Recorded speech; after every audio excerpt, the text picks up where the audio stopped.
G'day humans, welcome to the safe space for dangerous ideas. A special bonus double feature episode today. The uncomfortable question is this: does Israel's military occupation of the West Bank and the increasing violence by rogue Israeli settlers against Palestinians there call into question the legitimacy of the Jewish state? Since the October 7th attack and since the Gaza war, a lot of criticism of Israel has broadened from perhaps a previously targeted critique of Israel's actions in the Palestinian territories to a more general criticism that the state itself, the state of Israel, is a colonial apartheid ethno-state. And while we've all been focused on Gaza, not enough attention has been paid to the larger and more populous part of the Palestinian territories, the West Bank, and Israel's actions there. I want to dig into the reality on the ground there with two very different voices to give you the full range of opinions. The first is Andrey X, who's a young Russian-Israeli journalist and activist who lives in the Palestinian West Bank and who documents Israeli violence there for his 400,000-odd Instagram followers. First, in this episode, I speak with him to understand his impression of the facts on the ground from an anti-Israel perspective. And then, to inject some historical context, I'm bringing back on the show the American-Israeli educator of Jewish and Israeli history, Charlotte Korczak, who was born in Los Angeles, moved to the Palestinian part of Jerusalem in 1997 and lived through the Second Intifada, sort of straddling Israel and Palestine at the time. So both of these guests today have lived in the occupied territories. They've lived and worked with and reported on both Israeli settlers and also Palestinian residents there. And both of them have very different ideas. Not so much about what is actually happening on the ground in the West Bank at the moment, but why. I didn't structure this as a debate which can get heated and which can sort of throw more heat than light on the subject. I wanted to give them each time to flesh out their own thoughts, their own opinions. We don't often do a feature episode like this, but the future of peace in the Middle East will inevitably hinge on the West Bank, at least as much as on Gaza. And it is indispensable to hear from both the anti-Zionist and pro-Zionist side about the occupation there. So first you'll hear my conversation with Andrey X, and then Charlotte. This episode is unpaywalled so that you can get the whole thing. As always, if you believe in encouraging more of these kinds of conversations, instead of hot takes and clickbait and legacy media echo chambers, do subscribe. It is what keeps the lights on, what keeps us going. Enjoy the one and only Andrey X.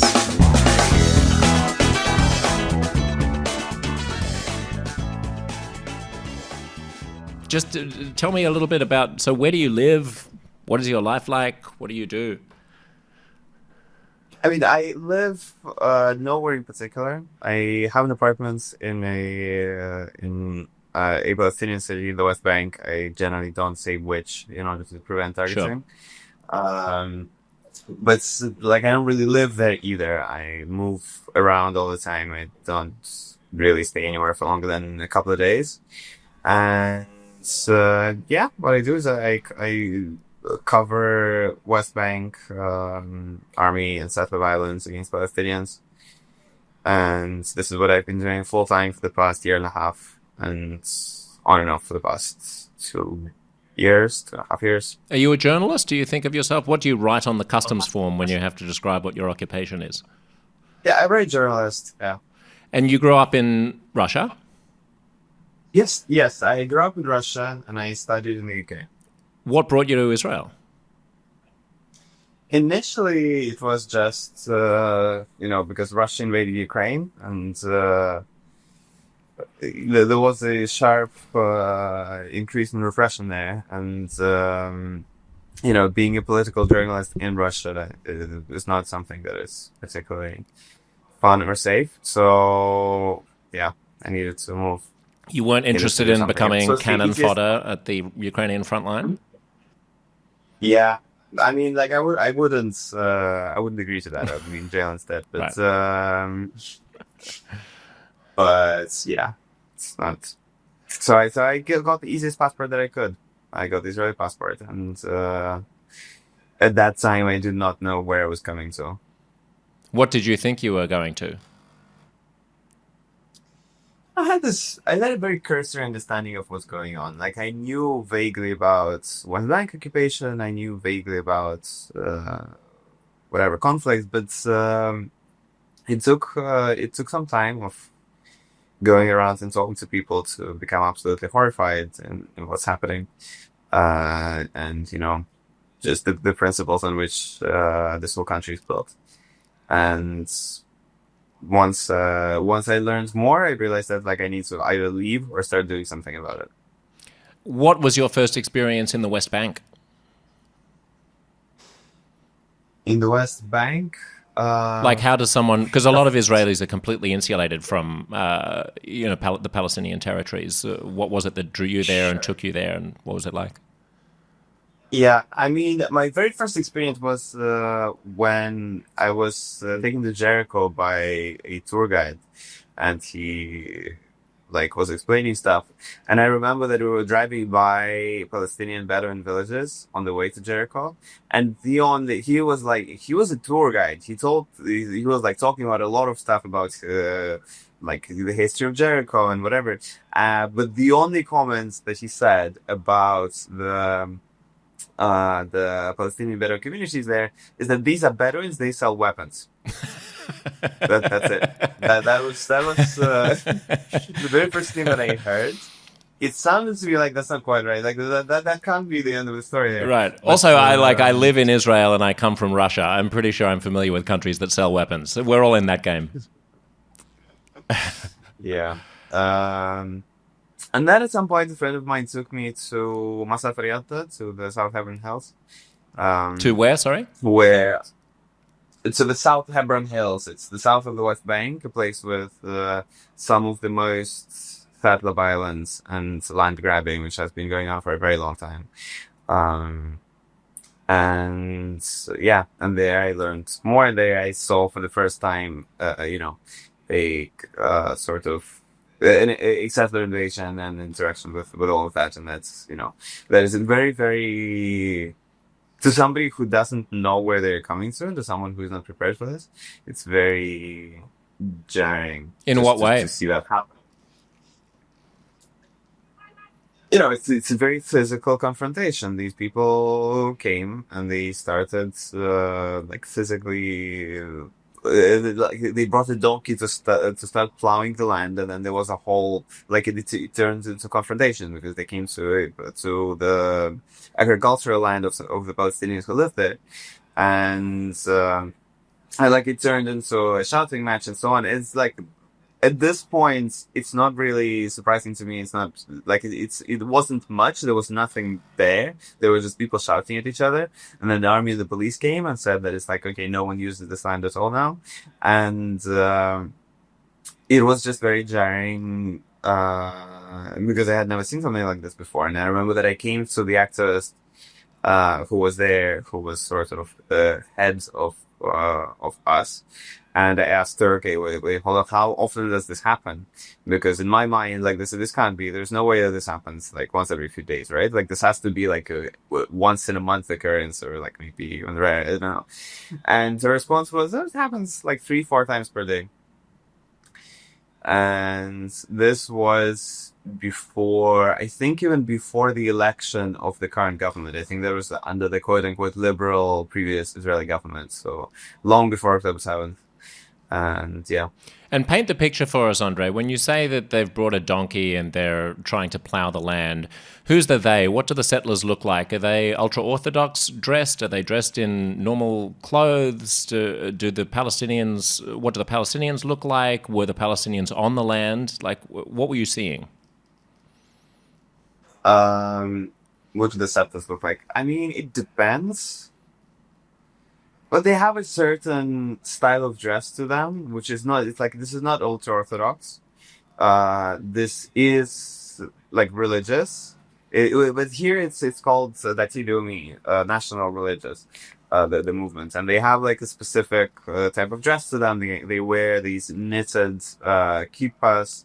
They like you can usually tell them even when they're not in the West Bank, when they're like when you run into them in Jerusalem or something, like you can tell them apart. You can tell that it's them. It's this specific branch of, I would say, Israeli state, because it's like it's a it's a project. It's not just a faction or a branch of Judaism or whatever. Like it's like you have the army, you have the police, and you have the settler youth. And the settler youth looks about about the same regardless of where you go.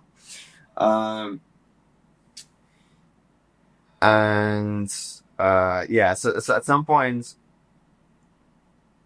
in my comment section on Instagram, someone characterized them. Someone wrote, "Why do they always look like homeless pirates?" And That's unkind. It's not entirely inaccurate. They kind of do look like homeless pirates. I mean, the like the hilltop youth, like these kids who are used to, like on shepherding outposts, like specifically for violence. They're the like the hyper violent branch of the settlement movement. And yeah. And how do they join? How are they recruited? Where are they coming from? Are they people who were born and raised in Israel? Are they fanatical Zionists who've moved to Israel in order to enact a vision of settling the West Bank? Like, is it possible to generalize? About specifically this sort of, as I said, branch of the state. Most of them were born and raised here. In general, settlers in the West Bank are, like, a lot of them are immigrants. A lot of them come for economic reasons. But the vast majority of them are not used for violence. The vast majority of them are used for land capture. So the modus operandi is to bring in the sort of forwards pushing the hilltop youth to clear an entire area, and then to just physically put people, move in immigrants and so on. And these immigrants that you move into that area, who will not necessarily be like themselves violent towards Palestinians. Most of them will not interact with Palestinians at all. And they will be used in order to economically support these forward operating bases that will be doing the actual terror attacks against Palestinians, and to, just quote unquote create facts on the ground, to make sure that it's impossible to remove, so that the legal question has to just deal with the reality on the ground, where you have a bunch of them living there. And but the majority of them are of the hilltop youth were born and raised here. A lot of them are recruited from like difficult families. A lot of them are orphans, and this is a state-sponsored thing, very, very directly. Like, the state gives money to settler outposts in the West Bank for taking in these quote-unquote troubled youth and educating them. And the idea is like, oh, you come and spend the summer on a farm with sheep, and you are taught the Torah and whatever. And it's like, this is the facade, and in practice, they're using sort of child soldiers, brainwashing kids from difficult backgrounds and from with the troubled history, in order to enact violence upon the Palestinians and the West Bank. And Andrey, why are they not doing national service? I mean, why aren't they in the military if they're of military age? Some of them are in military. Some of them get exemptions. Some of them do it before or after the military. But it's also a lot of them will be before the military age. Like, you see a lot of literal kids being brought there. Sometimes as young as like 12, 13. And it's part of the concept, because it's helps that it's like, you're not allowed to film minors, so they can commit violence without being registered. And it's like, if like one of them gets hurt, it's like a whole big deal. Like, it's they're doing this in a specific way in order to be more effective. but a lot of them, I'm sure, go at some point into the national service. Now, a lot of them go into the army. And for a lot of them, this is kind of the service that they do. Ariel University gives extra credit to students who go volunteer for the Hashem and Hashem is one of these set organizations that the function of which is the expulsion of Palestinians off their land in the West Bank. Like you get university credits for participating in ethnic cleansing. And yeah. So the sense that many people in the United States have about the settlements is that they are a regrettable necessity because there has never been a proper peace process that has been successful. The Palestinians have been intransigent in Israel's overtures of peace in the past. There was the Second Intifada, there was Oslo, there were all these attempts that fell apart, and now you've got Israeli towns being built on uninhabited hilltops at strategic locations throughout the West Bank in order to keep the peace and keep calm. How does that mesh with what you see? Yeah, I mean, the security excuse is something that Israel uses for anything and everything. There are these two main arguments that Israeli propaganda makes for the settlements. One of them is security, and this one is particularly ridiculous. I can give just a very stark example from about a week and a half ago when it was the Simchat Torah Jewish holiday, and I was in the village of Umafer, where the settlers a few months ago set up an outpost inside the community. The community is now surrounded by settlements, so there's like a large settlement which cut off half of the community, and there is an outpost that is also inside, like in the backyard of a Palestinian house. And during the holiday, the settlers came to from like all over the area, came to this outpost to celebrate. And they brought the army who were wearing masks and holding guns, and they like were standing in the middle of the Palestinian village.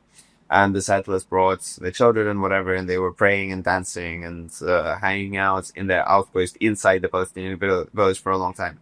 And the sort of, and this is kind of, I think that event is the microcosm of the Zionist propaganda surrounding settlements. It's there. One is we bring the army for security because the Jews cannot safely pray and be themselves and celebrate their holidays unless they have the army protecting them.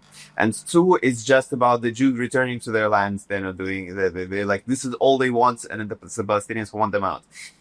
And this whole picture starts to fall apart when you realize that at the exact same time there's about a dozen Jewish Israeli activists in the village who were invited by the village, who are welcome to celebrate any holidays that they want, who are in a great relationship with the Palestinians there, and the Palestinians would like have told me, the residents of Umm told me many times that like this is my home, I'm welcome to live there, to come there anytime, and so on. And I don't need I don't need armed protection. The only armed protection I could ever need is from the soldiers and from the settlers. Right, but isn't it possible that the reason why they welcome you is because you say the right things about how evil Israel is, and if you had a different opinion about Israel, then they would be less welcoming? Of course, they would be less welcoming. If it was my opinion that they need to be, erased off their land, of course they would be less welcoming. It's the well, no, not point. that. I don't mean that. I don't mean that far. I don't mean the expansionist Zionist vision of like Judea and Samaria, but if you even had a moderate mainstream American opinion, for example, that Israel has a right to exist and and behaved properly in 1948, but the Palestinians didn't want their territories, so now they're stuck in a bad situation. Would they still be welcoming to you? In general, specifically in the village of Umafer, I find that my positions are more radical than theirs. They're welcoming to many different people of many different from many different places, and you're always welcome to to talk politics with them, to debate with them, and so on. But at no point, regardless of who you are, of what you believe, are you unsafe there because of them. This is just never the case. Um, and the army and the settlers and so on, they're never like you see this from settler kids walking alone into Palestinian communities with their sheep, harassing people, physically assaulting people, because they know that nothing will happen to them. They know that there's no danger there. The project that the settlers are enacting is an expansionist one, not a defensive one. The goal is to capture land, like in Umafer, where they have stolen half the village decades ago, and now they just want they're coming for the rest. And this new outpost that was created, it was created inside the community. And now, you get this false picture of, oh, it's just Jews want to be Jews. They're coming to their land. But in practice, that outpost was built by Yinon Levy, the person who murdered a friend of mine and a resident of that village just earlier this year, about 3 months ago. And these are the same people who come to physically assault Palestinians and so on. Mm. Wait, what do you mean? Who was this person who got murdered? Yes, they were. Oleg Habalin, a Palestinian activist and teacher, was murdered in broad daylight by a settler by the name of Yinon Levy, who has he been convicted for this, by the way? Oh no, he's free. He's walking free. He's back. I'm just cautious about not. I don't want to defame someone by accusing them of being a murderer if they haven't been found guilty of it. You're welcome to not state anything, whatever, because it is on camera, and Odd actually filmed his own murder. Odd was filming, and you can see there's the footage of Yinon Levy raising his handgun and pulling the trigger, and Odd Halalin was murdered by a shot in the chest by Yinon Levy, and of course he's walking free. There were no consequences for him whatsoever. He was on house arrest for 2 days, and on the, I think, fifth day, he was back in the village on the same bulldozer, destroying property belonging to the people. What is his claim, and what is the claim of the military tribunals or whoever was overseeing his detention as to why it was a justified killing? The Israeli state, a court, and it's a civilian court because, of course, within the Israeli apartheid system, Palestinians are subject to military law, and Israelis are subject to civilian law. So you have these two parallel legal systems existing in the same area. The civilian courts decided to release Levy on the basis of the fact that there is not enough proof that it was him who shot Oda, which is, especially ridiculous, even that it's filmed on several cameras, including the camera of Oda, who was himself murdered. But this is something that happens everywhere. It's not that there are no consequences for settler terror attacks, because it's, consequences are reserved for crimes, and what's a crime is decided by the prevailing ruling order. It's not what's written in some book. It's just what the ruling order decides, and the ruling order here is, deciding that this is part of the whole point of what they're doing. Right, but murder is a crime under Israeli civilian law. So you're talking about a misapplication, or what you regard as being a travesty of justice in the application of the law, but it's still on paper, it's a crime.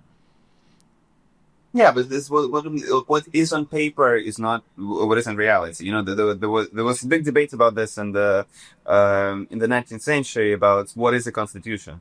And there was this philosopher, Ferdinand Lassalle, who was arguing that, like, yeah, you can write on paper whatever you want. The real constitution is still just going to be unwritten, and it's going to reflect the balance of powers that you have in reality. And if we're looking at not as what is written, but what is the reality, murdering Palestinians is not a crime in this country. It is, it is rewarded and supported and done at the highest levels. And you see this, over 1,000 Palestinians have been killed in the West Bank in the past 2 years. And there are barely ever any consequences for anybody involved. What other daily indignities and harassment do you see living in the West Bank from settlers against Palestinians? I mean, you have, I don't know if I would say hundreds, but likely over 100 per day across the West Bank, settler invasions of Palestinian communities. And the majority of them are gonna look very weird and benign, where the settler is just gonna invade the community, sometimes with a flock of sheep, sometimes just like that. And in maybe 80%, maybe sometimes 90%, that's where it's gonna end. That's it. He's gonna invade, he's gonna sit there for a few hours, he's gonna see what's happening, sometimes try to provoke something and leave. But in 10 to 20% of these cases, it's gonna escalate. And the settlers are gonna steal something, attack somebody, bring their friends and launch a whole pogrom, in the worst case scenarios, murder somebody. And you never know if, like, when you are sitting next to the settlers, you never know if it's the 10% or the 90%, So you're always on edge. You never know when they're going to escalate. And it's part of this psychological terror campaign where it's not just this sort of attacks themselves, but also whenever the attack can happen and doesn't, or can happen and does. And the attacks themselves can take many different forms. They throw rocks, they beat people with clubs, they steal livestock, they burn down houses, it's the regular sort of pogrom stuff, but it's a much, like, it's not an industrial scale murder that we saw in Gaza. But it's more of a just sustained long-term pressure campaign, which is escalating in its violence, but it's not, like, they're not coming burning down and killing everybody in an entire village as we would have seen in, like, some other cases of ethnic cleansing in the past century. But it's much slower because they know that they have all the time in the world. They've been at it for decades, and they know that, like, there's nothing really stopping them. So they're trying to stay within the confines of what is of the media space where there isn't too much outrage over this, and they can just continue until every Palestinian is gone. And when you try to document these skirmishes and these humiliations and indignities against Palestinians, and you try to film it, what is the response from settlers, and what is the response from the Israeli Defense Forces if they're there? And it's sometimes, especially in the past, now less so. Sometimes cameras prevent violence, and when you are there documenting, and they know that everything is reported, and they know that, like, you have connections with international media and lawyers and everything. That's, like, there might be some actual consequences for if they do something. And so in those, like, it can reduce the amount of violence. Sometimes it's just, we just became targets. We just become targets. The activists, the journalists who are covering stuff. The day before yesterday, 2 of my friends were beaten during a settler pogrom, where the settlers invaded the town of Muhmas in the central West Bank, masked, armed, with Some of them with assault rifles and some of them with iron bars. And they attacked several people in the town. And then they came to the nearby Bedouin community where two of my friends were staying to document any human rights violations. And the settlers attacked them with the iron bars. One of my friends had her arm broken, and the other one required stitches on her head and had internal bleeding, and she's still in the hospital. It's unclear whether she will require surgery. And there were 30 people, 30 settlers, who attacked the town and then the village. And then they burned down nearly the entire Bedouin community. They burned down 7 houses. So it's largely gone now. And the Israeli soldiers who arrived on the scene, as like to the two of my friends who were bleeding on the ground, were laughing at them and saying that, like they asked, like, who are you? And they said activist. And the soldier said, oh, activists, more like you're activists of terror. And yeah, this is the common reaction. Have you been injured? Do you worry about getting injured? I've been injured many times. About a year ago, I was hit on the head with a stick by a settler who tore my eardrum, and I couldn't hear much on my ear on one side for the next 2 months. I've been beaten by the army many times. Less than a year ago, I was kidnapped by the Israeli police from the middle of Tel Aviv. They shoved me into an unmarked vehicle, drove me across the country to a police station, and then sat me down and beat me for about half an hour. Like it happens, but it's, what happens to us, to people with Israeli passports, to internationals, is nothing compared to what is happening to Palestinians. The world pays more attention when it's, white people, when it's Jewish people who are, the subject, who are the targets of violence, rather than when it's Palestinians, the much worse things happen to Palestinians. When you were hit by the settler that damaged your eardrum, did you report it? Is there anyone to report it to? Sure, you can lodge a complaint with the police, and there are thousands, if not tens of thousands, of complaints by activists and by Palestinians, which are being in Israeli police, and nothing is like it doesn't result in anything. You can file as many complaints as you want; they will just be there in the archives forever. I've seen a video, Andrey, of you interacting with Israeli Defense Force soldiers who are giving you a hard time until you show them your Israeli papers and they realize that you're an Israeli, at which point their demeanor completely changes. And they say, well, why didn't you say so in the first place? As if they're absolved of any responsibility for mistreating you because they didn't realize you were one of them. How common is that double standard? I mean, this is sort of the foundation of the state. This is the foundation of the system that we live under here.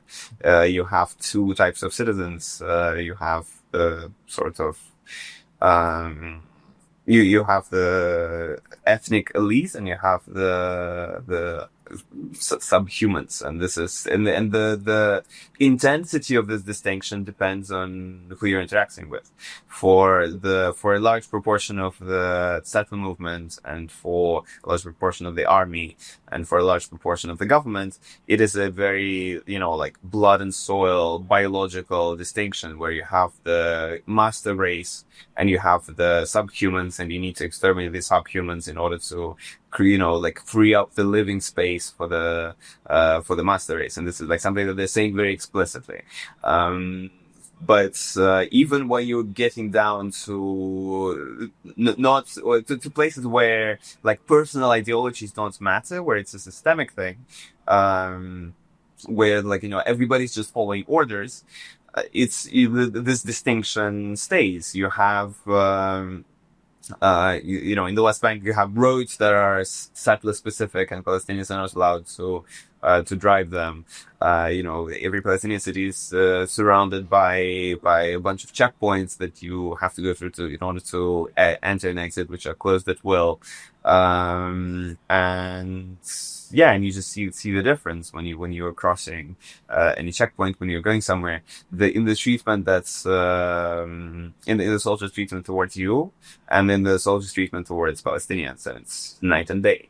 And there have been several examples where I was somewhere with my Palestinian colleagues, and where the soldiers or the police would arrive, and they would take and arrest or kidnap the Palestinian and just let everybody else go because they don't care. And that and with Palestinians who are under military law, they're allowed to take them with no charges whenever they want. Anybody, they don't need to justify themselves. They often use this opportunity to take people, hold them at military bases, torture them, beat them, and then just several hours later throw them on the side of the road. And they don't even need to log it. Like they don't need to do anything. They can just do it for fun. And they do. They have done this to my friends many times. I mean, isn't there a military... the Israelis claim that there's a system of military tribunals and military processes. Their rationale is that the Palestinians aren't citizens and so they're not entitled to civilian courts. It's a military occupation, so they are subject to military rules. But their claim is that the soldiers still have to follow rules, and they can't just torture people and detain them. They can, and they do. That's, if there are rules, and if this is them following rules, then I don't know what these rules are. The rules themselves also very lax, of course. Where, for instance, they can hold Palestinians, West Bank Palestinians for months with no charges and with no access to lawyers and with no access to their families. And this is something that they keep doing. There are, I think, around 4,000 Palestinians in Israeli jails who are held with no charges at all. Some of them are children, some of them are women, and it's not an arrest. It's not even a military tribunal. It's kidnapping. This is what it is. When they can just pluck you out of the street without any sort of due process and hold you for as long as they want. This is kidnapping.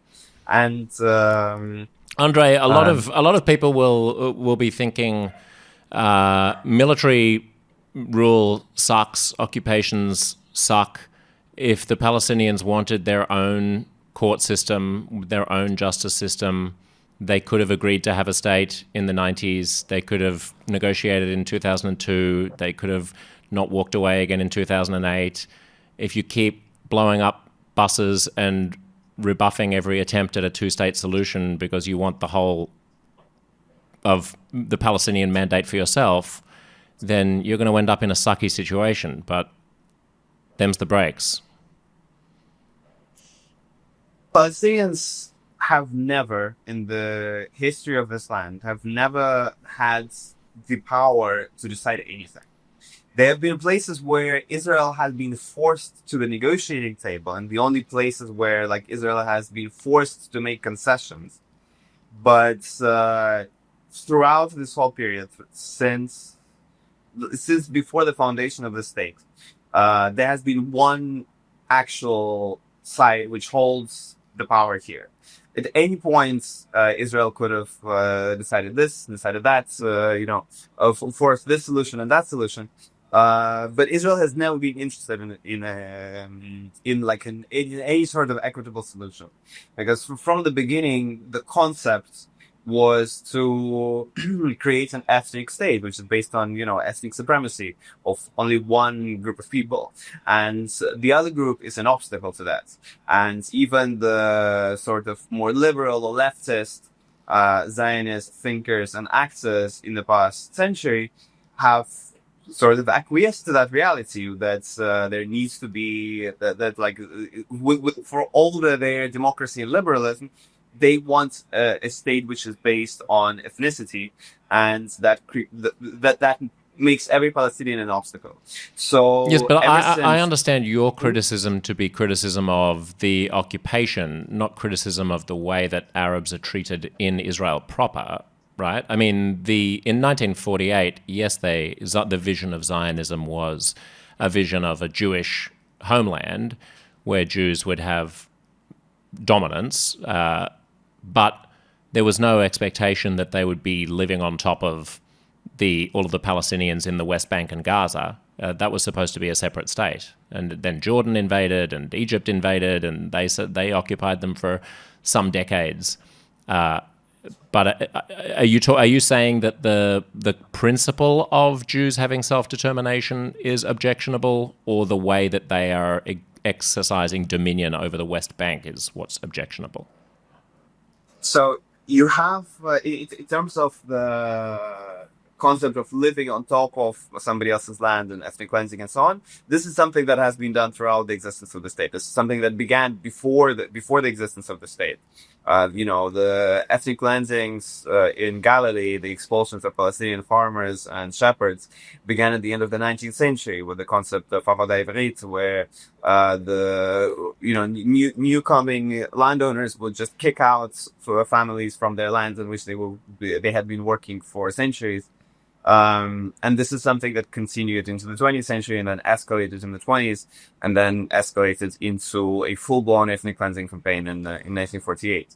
And this is the exact same principle that they're utilizing in the West Bank now. And yes, I mean, a lot of people were getting kicked out of a lot of places in the late 19th century and the first half of the 20th century. Jews were getting kicked out of all the Arab states. Jews were being slaughtered in Europe. There was a lot of movement of populations going on. So why are Jews the only people who don't get to who have to have the people who have the people? No. But I think aren't you conflating the West Bank situation with the situation in Israel proper? Why does Israel have to be the only country that accepts back into its homeland all of the people who were kicked out 80 years ago? I think the West Bank is it's the very logical continuation of everything else that was being done here, and they were very explicit about the fact that it would not end with the territories that they ended up having at the end of 1948. Even at the beginning, during the Peel Commission, I think, when that allocated just maybe 20% of the entire land to the Zionist state. Ben-Gurion said that, like, we will accept any kind of partition because, the population percentage is low, the power balance is not what we need, but we will accept any partition, but in the end, we want the entire territory between the river and the sea. And this has always been the concept, besides a couple of years before the Six-Day War, where there appeared a movement within the newly founded Israel that decided, okay, no, we should settle in these borders. But even in 1949, 1950, 1951, if you look at the cabinet meetings of Ben-Gurion and his cabinets, which are, luckily for us, they're available, they're public. They are talking about, okay, so we've secured these borders. What do we take next? And there are three options. We can take the Sinai, we can take the West Bank, or we can take the southern Lebanon.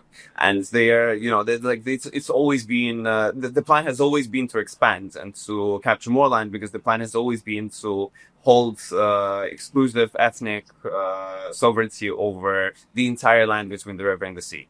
After the Six-Day War, it came into fruition. This is, they managed to get more. They were forced then by Carter and a bunch of other people to give back the Sinai, but the West Bank they managed to keep. And the goal has always been to hold the land and to fold it under this regime of ethnic supremacy that they set up on one half of the land, and now they've set up on the other half. If Israel is as expansionist as you say it is, do you think they regret giving back the Sinai? Do you think that if they were offered the same deal as they had with Sadat on the Sinai for the West Bank, in other words, we hand it back and we get peace forever, that most Israelis wouldn't take that deal?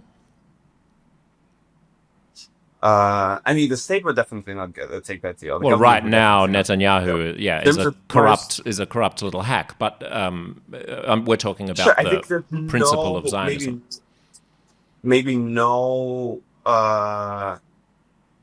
no prime minister bar Rabin in the past, like in the entire history of the land, would have accepted that deal. I don't think. Rabin and Moshe Sharet. There are two prime ministers, I think, in the history of this land who would have taken that deal. The rest of them, no. And in I mean, terms of the Olmert people offered it. that they offered it until like we can get into like the diplomatic maneuvering of Israel. It's a whole complicated topic. I mean, it's all complicated, but but I mean, I feel, Andrey, like this worldview that Israel is exclusively an exterminationist, expansionist, apartheid state, and always has been. Although I'll agree with you about all of the barbarism that is currently enacted in the territories that it holds and in Gaza, that requires a lot of generosity towards the Arab side and blindness to attempted overtures from the Israeli side. That, like, it does feel a bit like the caricature that happens from the other side as well, where both sides have sort of cartoon caricatures of each other, which makes peace more difficult because they assume that the other is totally intransigent. I feel a little bit like when I speak to hardcore Zionists who say, look, the Palestinians have never wanted peace. The Palestinians have always wanted to wipe us off the map. And I say, well, there's some of them like that, but most of them probably just want to live in peace. Can't the same be true of Israelis? I think it's less relevant what the general populace believes. And in the moment, if you like poll Israelis, and there have been polls, you see that no, Israelis don't particularly want peace. Israelis, well, after like decades right now, and decades and decades of having peace rebuffed, it's hard to. How long do you have to keep extending an olive branch? But it's Israelis making overtures for peace, and those overtures being rejected is kind of not exactly what has been happening. And you can make the same argument about Hamas offering many times to secure a peace deal over the course of the past 2 decades, and Israel rejecting it every time. Like, it's again, like, if you have the political side of things, you have the diplomatic side of things, and the diplomatic side of things is. It's a very complicated thing where, like, nothing, like, no overture, no statement ever means what it says, and it's like a whole complicated topic. All the negotiations that have been happening over the course of this entire existence of the state. But in terms of what you said about the entire state being exterminationist, I don't think in the entire history, I don't think Zionism is exterminationist by definition, even though currently that is the prevailing form of Zionism. But I do believe that Zionism is by definition an apartheid ideology, because it is based on ethnic supremacy. And there have been attempts to kind of reconcile it. There's this big debate between so you have the democratic state and Jewish state, which are of course irreconcilable, because you can't have an like a state based on ethnic supremacy and have it be democratic unless you expel people and become exterminationists in the process and so on. I mean, isn't this precisely the conundrum that Israel has backed itself into by occupying the West Bank? I mean, this is the central problem, right? If Israel this has always been a central problem. No, but what I mean is it's not a problem. It's not a problem in 1966 before they occupied the West Bank, because Israel would just continue to be Israel, and 50,000 people were expelled. They solved that problem through ethnic cleansing. Well, yes, like I say, there were lots of movements of populations in the 40s, and I don't think it's fair for Jews to be the only ones who have to take in the refugees in perpetuity. Like, if the Palestinians who were expelled in 1948 had a country to live in, then we wouldn't be talking about this 80 years on, right? They'd just be living in that country, just as I'm living in Australia and my grandmother was expelled from her little Jewish town in Poland during World War II. it strikes me that if Israel had a significant majority Jewish population in Israel proper and no occupied territories, then Zionism would be consistent with democracy. It has created a problem for itself by being incapable of solving the Palestinian question by now presiding over all of these people who it either has to make citizens and give the vote to or decolonize.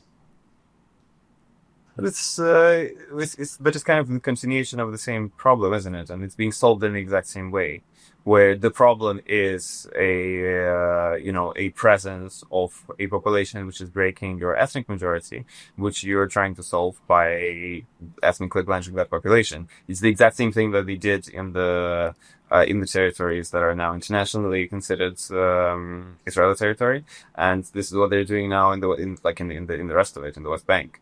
It's the same, right? It's the same problem and the same solution that they're doing. This is kind of just the continuation of the tradition. And I mean, I would just say it's baked into the ideology. Yeah, I would just say the only difference is that when it was done in Israel, it was in the process of the creation of an internationally recognized country, whereas now it's being done in contravention of international law on other people's land, which makes it a bit different. The settlements themselves, sometimes people have an idea about what the settlements are, and I must say I was naive as well, which is that a big construction company comes to an empty part of the West Bank and builds some fancy houses with swimming pools and golf courses in a little town in the middle of nowhere. And sometimes there are skirmishes at the edges between local Palestinians who wander off their farms, but really it's a self-sufficient, self-contained community.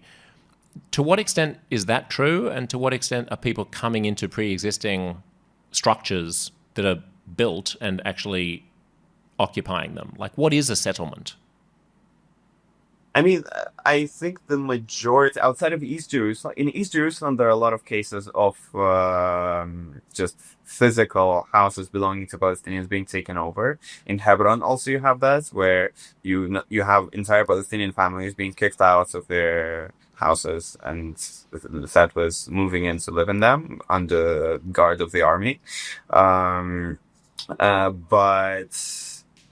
the majority of the houses where settlers live are built for them, and there is a large construction industry around this, and a lot of them are prefab houses that are built just very, very quickly, just to accommodate as many people as possible, especially in the small outposts that are used, in the terror outposts that are used to launch attacks against Palestinians. Those are usually prefab houses that you can erect in like a couple of days, and you have like a whole new settlement.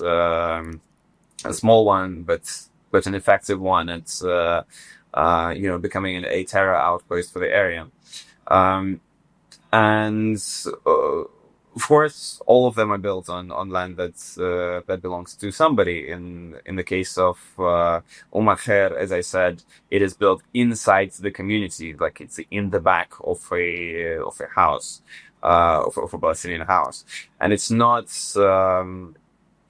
It's not accidental. Of course, a lot of the settlements are built specifically in strategic locations in order to cut communications between Palestinian villages, in order to take strategic hilltop locations to, then launch attacks from there on the people going between places, on the people, in the communities down in the valleys and so on. You have the example of the settlements, which was established as a settler outpost, but now has sort of become a settlement of Chavat Ma'on in the South Hebron Hills, that cut communications between two Palestinian villages, Tuba and Tuwani, and you only have one school in the area in Tuwani, so the children of Tuba used to walk, because it's just like a 15-minute walk from one village to the other. But then the children started getting attacked by settlers every time they go to school, and Chavat Ma'on was situated in a strategic location, specifically between these two villages, in order to make it easy for the settlers to attack residents moving between them whenever they want. And now it's impossible. Now you have to drive around, and the drive is about half an hour. Like the drive is longer than the walk would have been, just in order to get from one community to the other. There are neighbors, yeah, and now with the establishment of like very, very small outposts where sometimes you will have no permanent population at all, where you have like these like 1 or 2 people maximum, you can just surround the community with them. You can set up an outpost inside the Palestinian village.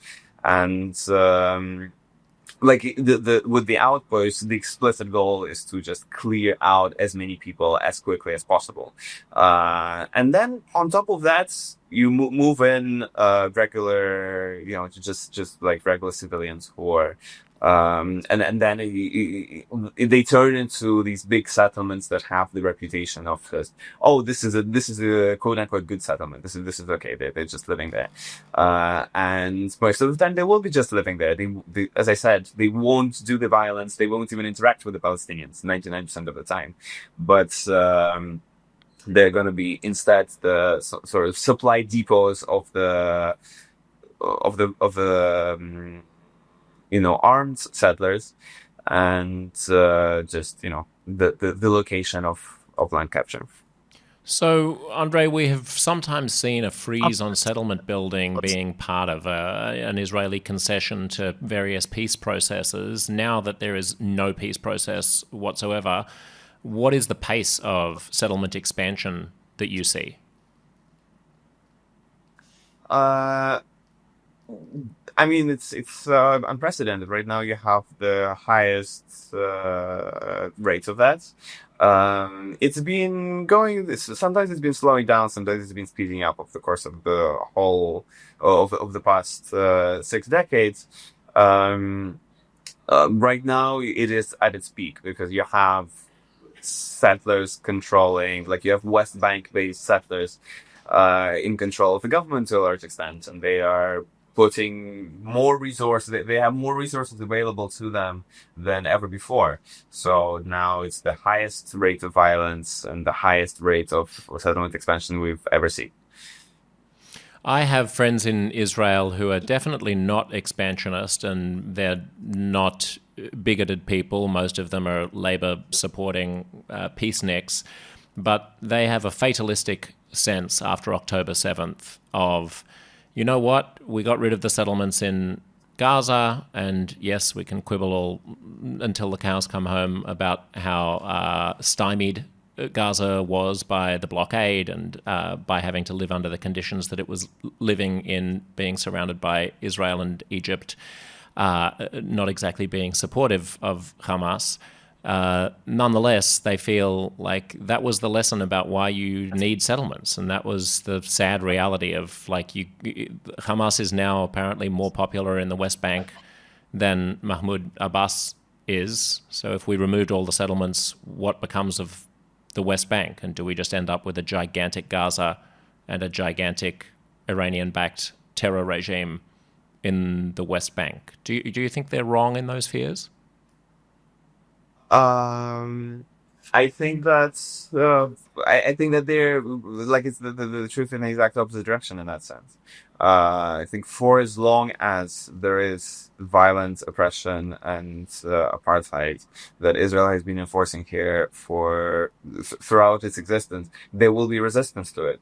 There is no case of repression where the resistance is suddenly gone, and there are two. That's true, but there was strong resistance to Israel, in 1948, in 1967, in 1973. I mean, the Arab street and the Iranian street, all over the region, you've got 500 million Muslims who are not crazy about the Jews having a state. So it can't be only because there's an occupation that is causing antipathy towards Israel and violence against Jews. But see, this is why, like, you're drawing a very clear distinction between the occupation of the West Bank and everything that was happening here before then.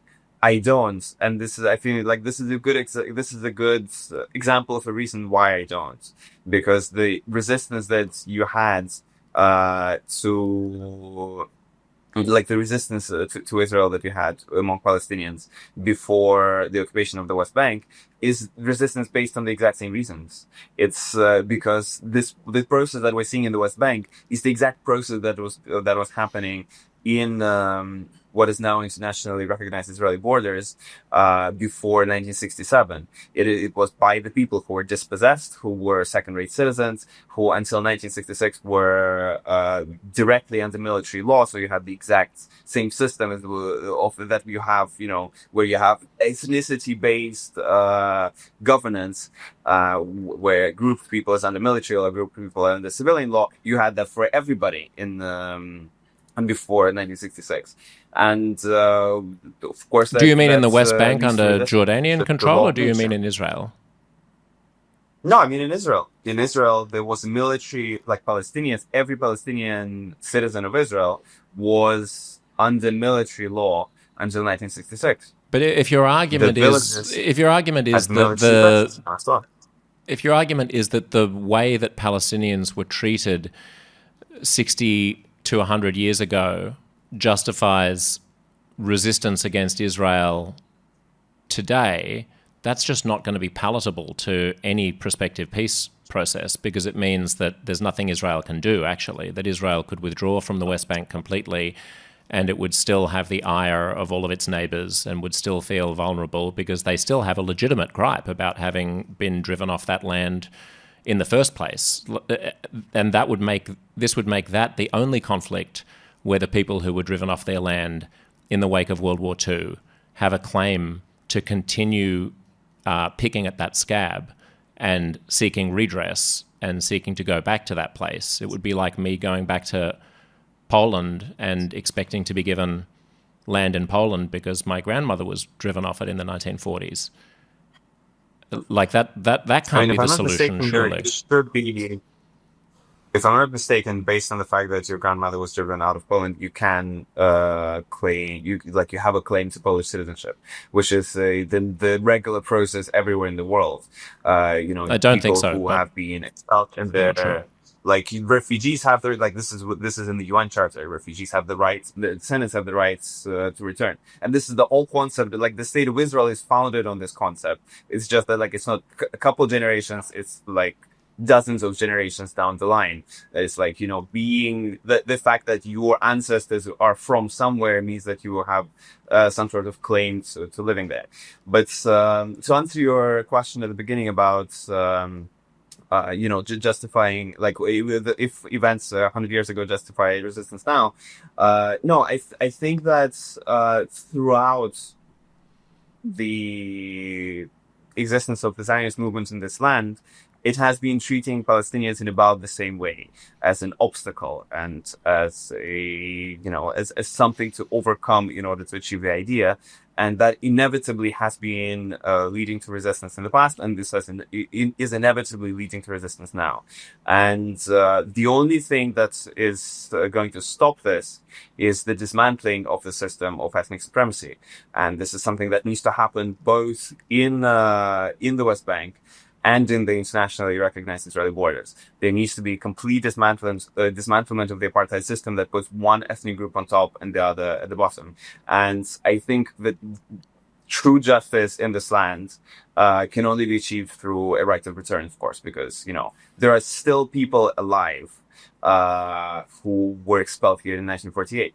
Actually, it was one of the moments that affected me politically pretty significantly when I was standing with a friend of mine in Jaffa in a cafe where I was working, and he's Palestinian, and he was telling me that he was going to visit his family in Jordan, and I asked him why and so on. He started explaining. And his family was expelled from Jaffa in 1948, and his, I think, granduncle, or somebody was actually one of those people physically expelled. And now he cannot even visit his family house, and so on. They were ethnically cleansed, and so he needs to, my friend needs to leave the country in order to visit the people who are from there. And until that is rectified, until they're able to come back, and for them, it's not coming back to the West Bank, where they have nothing to do with Ramallah or Jenin or whatever. They're people from Jaffa, and they should have, by all, I think, just basic rational morality and logic, they should have the right to come back to where they're from. And in no way does this imply that they need to expel anybody from their land. I've met people like this in Lebanon. I made friends with a guy who, still carried the dream of a Palestinian guy of returning to the town, not of his parents or grandparents, but great-grandparents who were expelled during the creation of Israel. And I don't disagree with the justness of that. And if any people should understand the yearning for a return to a homeland, it's the Jews. But I did feel that surely it's not optimal. That a lot was going on in the 40s. A lot of populations were moving around. Jews today can't go back to Iraq, where they were booted out of in the 30s and 40s. Would it be constructive of me to spend my whole life pining for the town where my grandmother was kicked out of in Poland? Or is it better for me to get on with my life in a new place? It strikes me that until we can accept that the problem is that there is no new place for the Palestinians because it's currently occupied, we're not going to get anywhere. If the solution is that Israel has to stop being a Jewish homeland, we're fucked. Look, I think that if Israel has been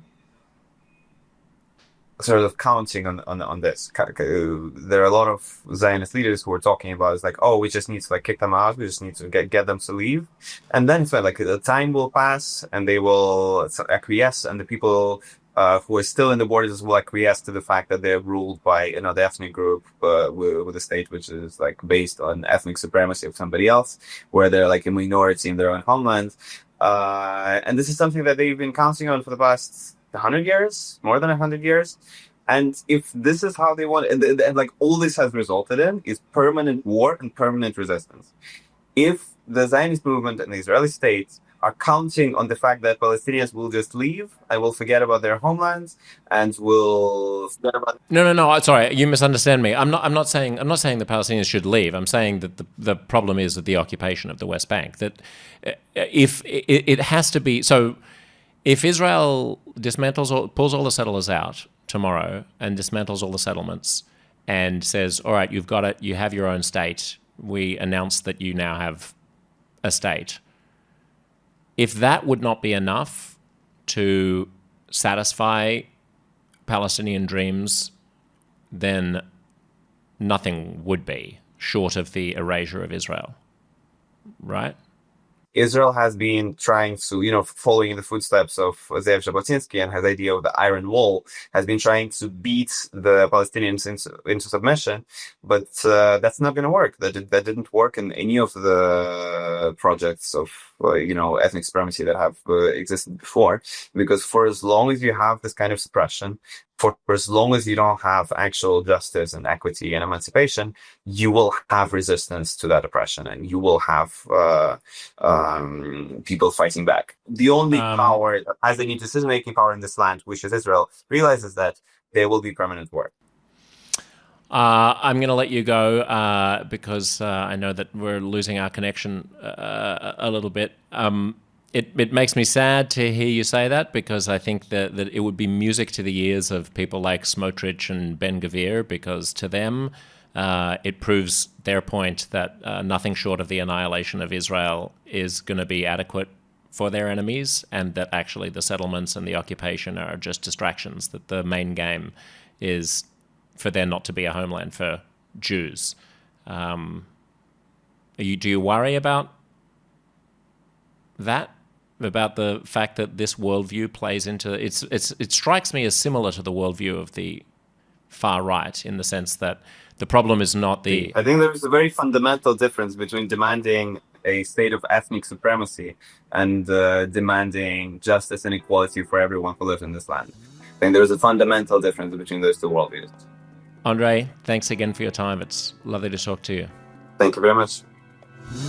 And now for an alternative perspective on the problems of the Israeli occupation of the West Bank, or as it's historically known in Israel, Judea and Samaria, is the founder of the Jerusalem Education Institute, who educates people about Israel, Zionism and the Jews, the one, the only, Charlotte Korczak.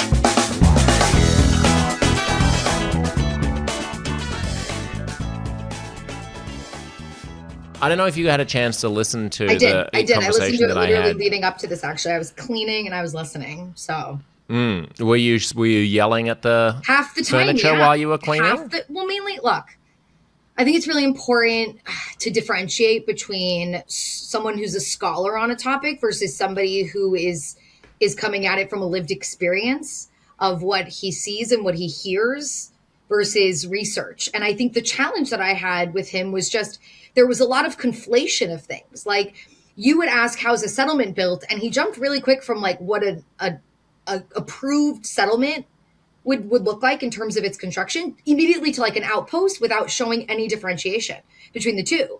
Where like one is... Okay, what's the difference between a settlement and an outpost? Okay, so a settlement, this is according to Israeli language. Okay, I'm going to be very clear about this because obviously broadly in international law, there is a dispute on whether or not settlements are legal or illegal. And we can get into that if we want to, unpacking, Article 49, Part 6 of the Fourth Geneva Conventions. We can get into it. But according to Israeli law, a settlement would be a community in Judea and Samaria in the West Bank that's been approved by the government. Okay, and that would be called a settlement versus an outpost. In Hebrew, it's called a ma'achaz, an outpost, is illegal under Israeli law. Now, I stress again under Israeli law because somebody might say, well, all of them are illegal under international law, and that's another argument to be had. But under Israeli law, settlements are approved by the government, outposts are not approved by the government. And therefore, outposts tend to end up on privately owned land, or in the case that he was describing of, these people showing up to somebody's backyard and establishing something, that's completely illegal under Israeli law. Now, whether those laws are enforced or not is another conversation, but it is technically illegal under Israeli law. And that was also, I suppose whether the distinction is just would matter to him. I mean, I'm sure that the skeptic of, Israeli construction in the West Bank would be like, it doesn't really matter very much to the people who feel that their land is being settled by an occupying power that an Israeli government in Jerusalem said that one was okay and another was not. Sure. That's not so much the reason that I'm bringing up. It's not so much how they feel about it. It's that if you're trying to help people understand the situation going on there and them being able to make up their own minds about how they feel about it, right? I think there is a big difference between somebody going to a random place in the West Bank, right, that could be on privately owned land or public land and randomly establishing a community, which is illegal, versus somebody who is immigrating to Israel and is looking for a place to live and decides that this community that's on the outskirts of Jerusalem, that is technically a settlement, is where I'm going to live. And I'm moving into an apartment that's already been built in a settlement that was legally approved by the government. Those are two wildly different realities. And I'm not saying one's better. I mean, I would say one is better than the other because obviously illegally going and settling on somebody's land is, I think pretty consensus we can all say is bad. I think the other example that I gave, some might say, well, that's wrong as well. But there's different scales, I think, of wrong and problematic when you're talking about the West Bank. And I think we need to be very careful. And so it was a conflation of settlements and outposts. It was a conflation of all settlers versus the very fringe radical settler movement, which very much needs to be condemned and dealt with. And then it was also the conversation about the government, and as he spoke, just the government supports this. The government is expansionist. And I just wish, again, just for the sake of accuracy, that we get into the detail of, well, it's okay, there are 120 members of the Knesset, right? and out of them a certain number support the expansionist nature of the fringe settler movement at the moment, and then others support the, I don't know if they would call it expansionist, but the idea of annexing the West Bank. And then there's a whole chunk of them who wouldn't agree with either of those things. And so I just think when you talk about the Israeli government, we need to be careful because there's a coalition and there's an opposition. And when you're presenting that to the outside world, you make it sound like the entire Israeli government is pushing this, when in fact, there are members of the government that actively push against this. And so I just think... Right, but it's up to Israelis and their government to ensure that their government represents them. 100%. People are talking about whether or not the United States, they say the United States deposed the Venezuelan president, and it did. It's not... you can't just turn around and say, yeah, but look at all the senators and members of the House of Representatives who were opposed to that. I mean, America came up with a government that did that. But I think that's an important distinction. For me, as an educator, I come at it from a place of I want more understanding, and I don't want more people being driven by ideological rhetoric that doesn't help you develop an informed opinion. That's really all. Right. It's not so much. It's so funny because I was listening to that podcast and I felt it's like when I listen to Zionist Israelis or Jews, I almost always, my gut reaction and what I have to do often is talk about the radical settlers and really push that this is happening and that these people need to be adjudicated appropriately, arrested, prosecuted. And then in this case, I felt the need to defend the settlers half the time. And that's like where I sit, where if somebody is on like one side or the other, I always feel the need to almost play devil's advocate and really sometimes to defend, because when you speak too broadly, it creates this. I mean, again, the way that he was speaking, if I was somebody who knew nothing, I would say, wow, settlers are awful. But it's like, hold on, there are 500,000 settlers, okay? Out of the 500,000 Israelis who live in the West Bank, Judea and Samaria, a third of them are secular. A third of them are ultra-Orthodox, who more often than not are not even Zionist. Okay, let's clarify that. And then you have a third who are of the religious Zionist community. Okay, so out of that third, that's the religious Zionist community, now we're talking about a minority of that minority, of a broader minority, which are Israelis, right? That are bad actors in the West Bank. But I think isn't he and the people who make this rhetorical move trying to link the bad actors to an overarching trend that he sees throughout Israeli history? Like, yeah, there are 500,000 settlers.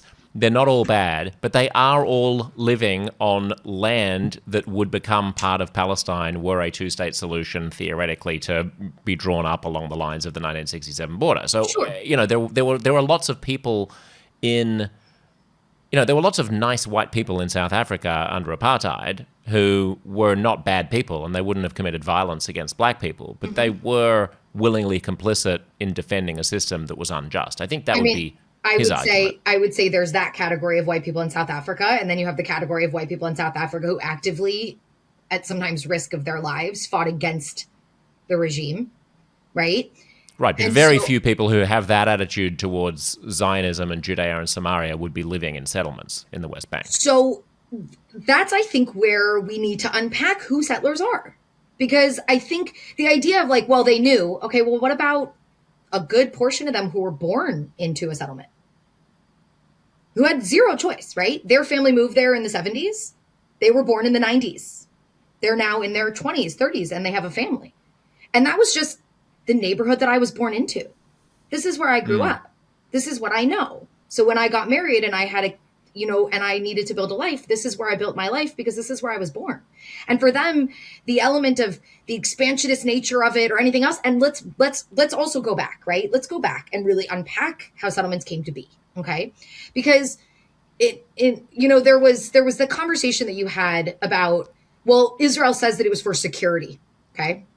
And there was this complete discarding of that. Israel always just uses security as an excuse, which first of all, let me just say, pretty valid. I'm sorry to sometimes use security as an excuse. I mean, it's a little bit of a joke to say, well, Israel always falls back on security. Well, yeah, from the moment Israel was established, they were attacked. And then they were attacked multiple times after that. And they were consistently attacked with terrorism pretty much from the founding of the state onwards. And then they suffered one of the most horrific terror attacks that we've seen in the 21st century on October 7th. So yeah, maybe security is sometimes a legitimate reason. Okay. Now, when it comes to the settlements, early on, it was a reason. And it was the primary reason, because let's look at the growth of the settlement movement. Settlements obviously began after 67, right? When Israel captured the territory of Judea and Samaria, the West Bank, and Gaza and the Sinai, but we're not going to talk about those. This was from 1967 until 1977, Israel had a left-wing government. This was not a government that would have been, as was described, as expansionist or, wanting to take more land. If anything, you had many people saying, like, these lands are full of Arabs. Like, we can't absorb them into Israel, right? And so you had a left. And even for people who don't know, even conservatives, even hardline conservatives in the late 60s and 70s in Israel thought that it was inevitable that Israel wasn't going to keep the West Bank and that the settlements wouldn't be permanent. Everyone just assumed that there would be a solution to this somehow, because it was untenable for it to go on. If you told even the most far right people that we'd be sitting here in 2026, and they might be delighted, but they wouldn't have expected it at all. Exactly. And so it's really important to go back to the origins of the movement, because so then you have this first 10 years, right, which is the left-wing government under we had a year of Levi Eshkol, you had Golda, you had Yitzhak Rabin, right? Those three prime ministers, you see the growth of settlements, right? You see the initial settlement growth happens under the left-wing government. And where do those settlements emerge? Predominantly in the Jordan Valley, okay, which was very much done for security reasons, right? That was that if the Jordanians were to invade again, it would make it much harder for them to kind of railroad through the West Bank and up to the territory of Israel. So that's the Jordan Valley element. And you could even see, by the way, that most Jordan Valley settlements are secular communities that were agricultural communities. It was very much on the old labor Zionist ethos that people were moving there. And so that wasn't right-wing ideological expansionism. It was, this is the frontier, and this is, going to protect Israel from an enemy to our east, right? But isn't, just to jump in, the critics of Israel would say, well, the fact that Labour governments instantly presided over settlement building after Israel acquired the West Bank doesn't indicate that it was innocent. It just indicates that expansionism is embedded in the very fabric of the Israeli project, and that both sides are guilty of it. Let me be clear. Just because I'm saying something doesn't mean I'm saying innocent or guilty. I'm just trying to set the stage, right? You could still think that was wrong, okay? You could still think it's bad.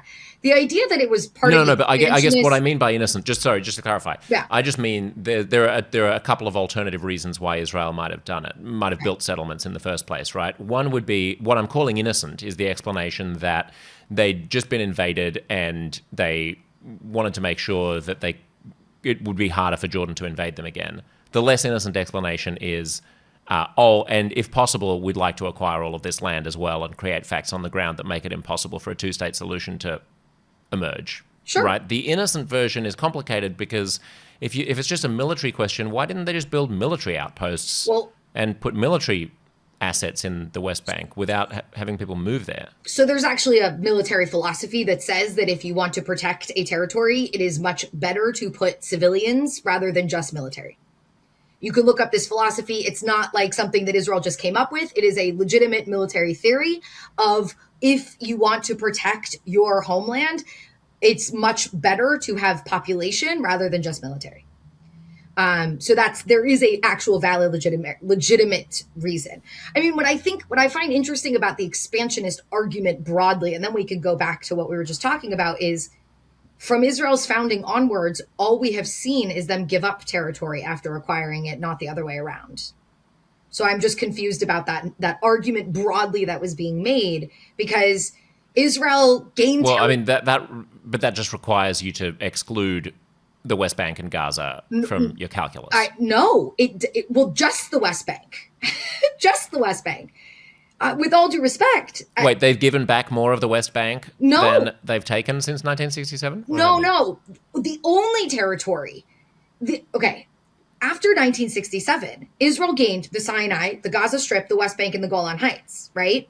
Now, the Golan Heights, Israel annexed, and that was very much, you could argue, for a security reason, given the circumstances. Yes. Until today, you could still argue there is a valid security reason for that. Yes. For people who don't know, it's a big Syrian hill that overlooks and can fire upon most of Israel, so... Well, I wouldn't say most of Israel, a bit of an exact, but like all of the Hula Valley and all of the Israelis down below, yes. The Sinai Peninsula Israel withdrew from, and at the same time that Israel withdrew, Israel offered to have negotiations about Gaza because Egypt didn't want Gaza, and so therefore Gaza ended up staying in Israeli hands. But then in 2005, Israel fully withdrew from Gaza. And so the only territory in question is the West Bank. And the idea of expansionism, I mean, we'll just put a question mark over how much autonomy Gazans were provided after 2005 once Hamas took power with the blockade and so on, because obviously they would say that's not a legitimate bestowing of independence if you're still controlling. Calories, airspace, fishing rights. Sure, whatever. And I would say that's not complicated because if you had sat down to negotiate with us, which was what was supposed to happen after the withdrawal from Gaza, we could have seen a very different picture. But instead, you refused to negotiate with us. 4 months later, Hamas was elected, and there were no negotiations. And then Hamas takes over the Gaza Strip violently, forcing Israel to then implement a blockade to prevent an enemy whose stated goal is your destruction from attaining weapons to be able to achieve said goal, which obviously we see was a very legitimate thing that Israel did, putting in place a blockade given what happened on October 7th. And we see that if Hamas had been able to stockpile weapons starting in 2007, we would have been in a very different situation, and October 7th would have happened probably significantly sooner. So let's not act. I mean, they can argue no autonomy, this, that, but if you had just sat down at the negotiating table, anything could have played out. But Israel fully withdrew from that territory, all of its military, all of its citizens. And the ball was in the Palestinians' court to do what they wanted with it.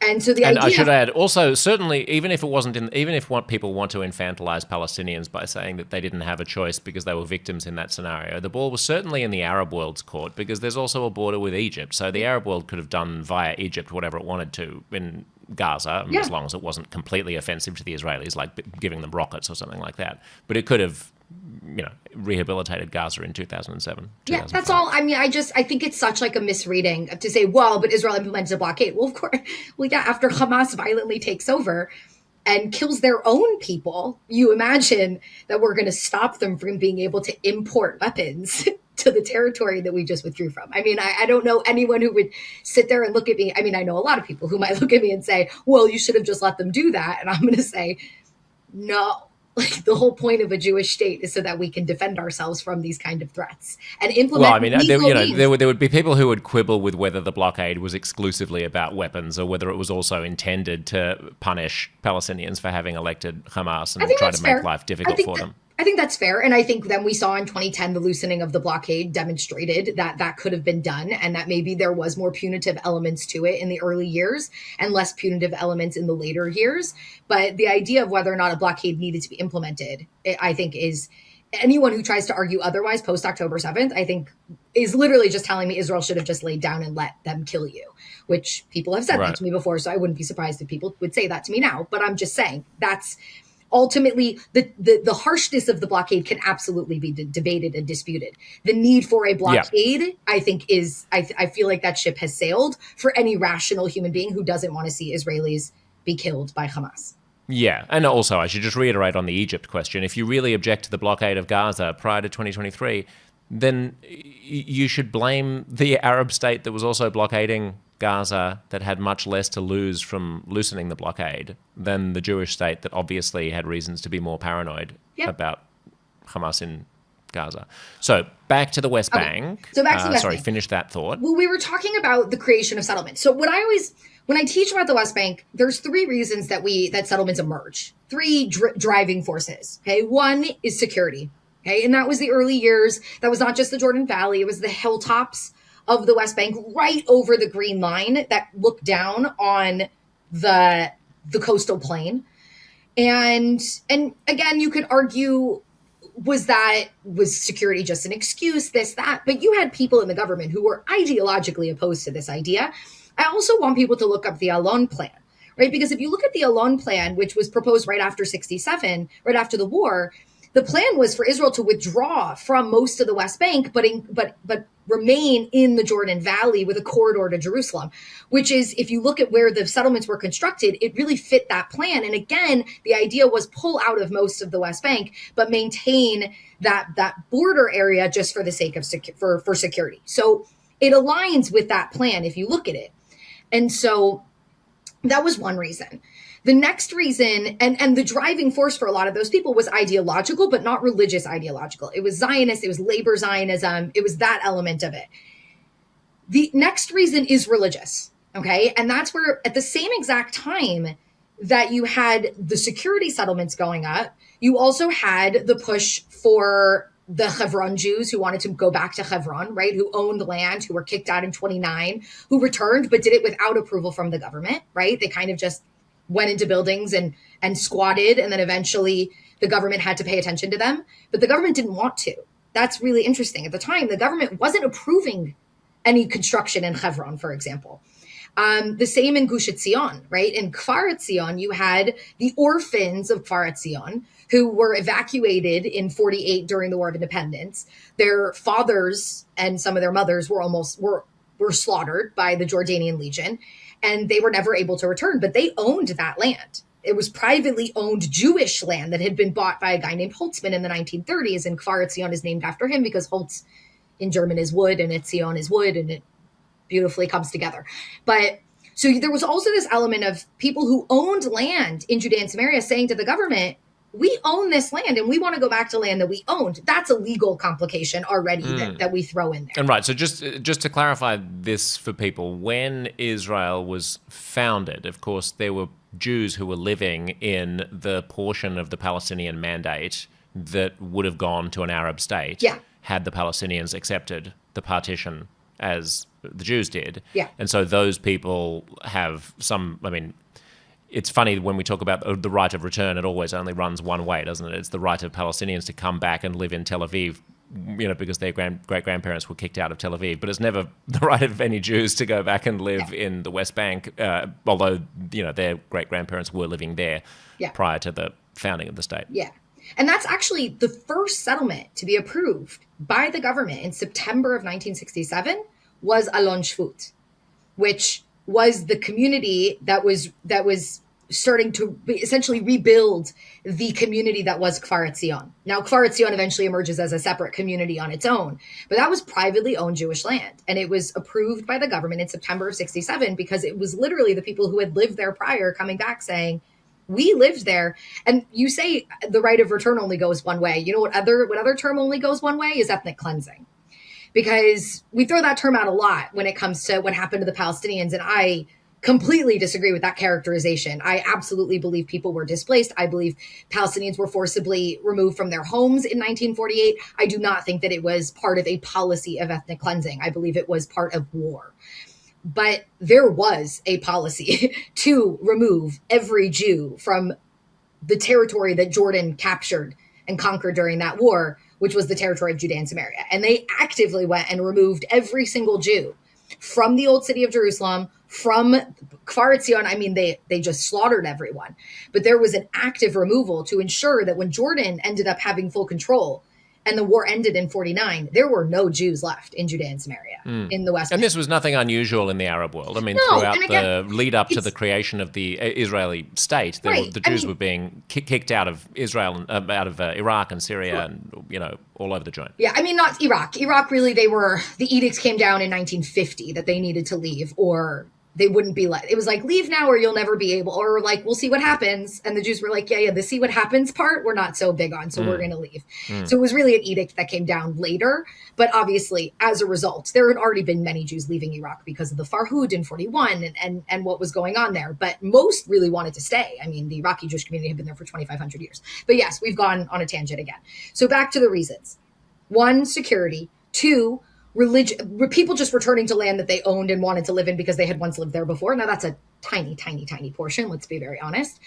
And then you have the religious ideologues. Okay. Now let's lay the foundation.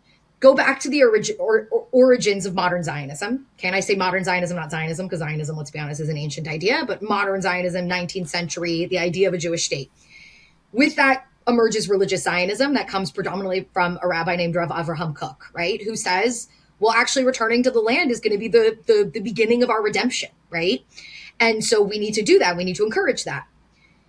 Let's never confuse Rav Avraham Kook with his son, Rav Yehuda Kook.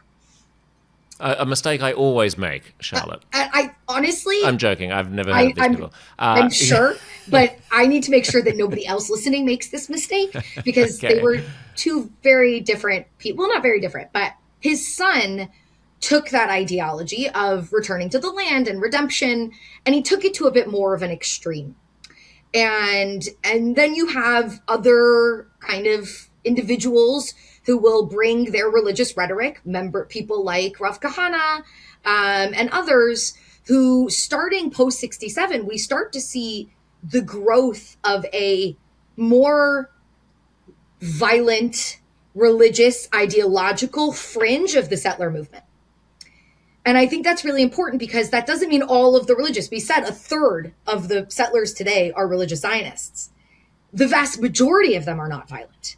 The vast majority of them have lived there and treat their Palestinian neighbors with respect. They shop in the same stores. I'm not trying to say everybody, but I've spent so much time in settlements. I lived in a settlement myself from age 9 to 10, and I know that's really young, but that means I still have friends there, and I've visited so many of these communities, and I don't go to the radical communities. I go to the average community, and I don't hear the rhetoric of violently taking over Palestinian communities.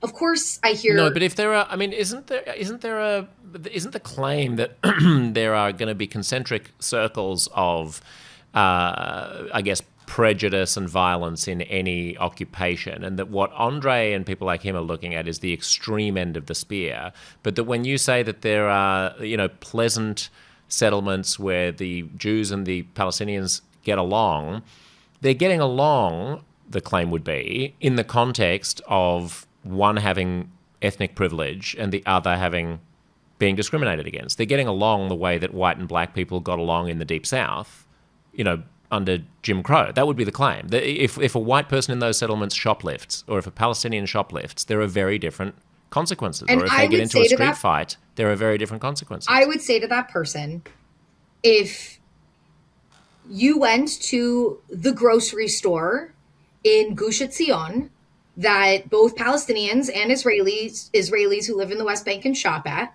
you will see no supremacy of any kind.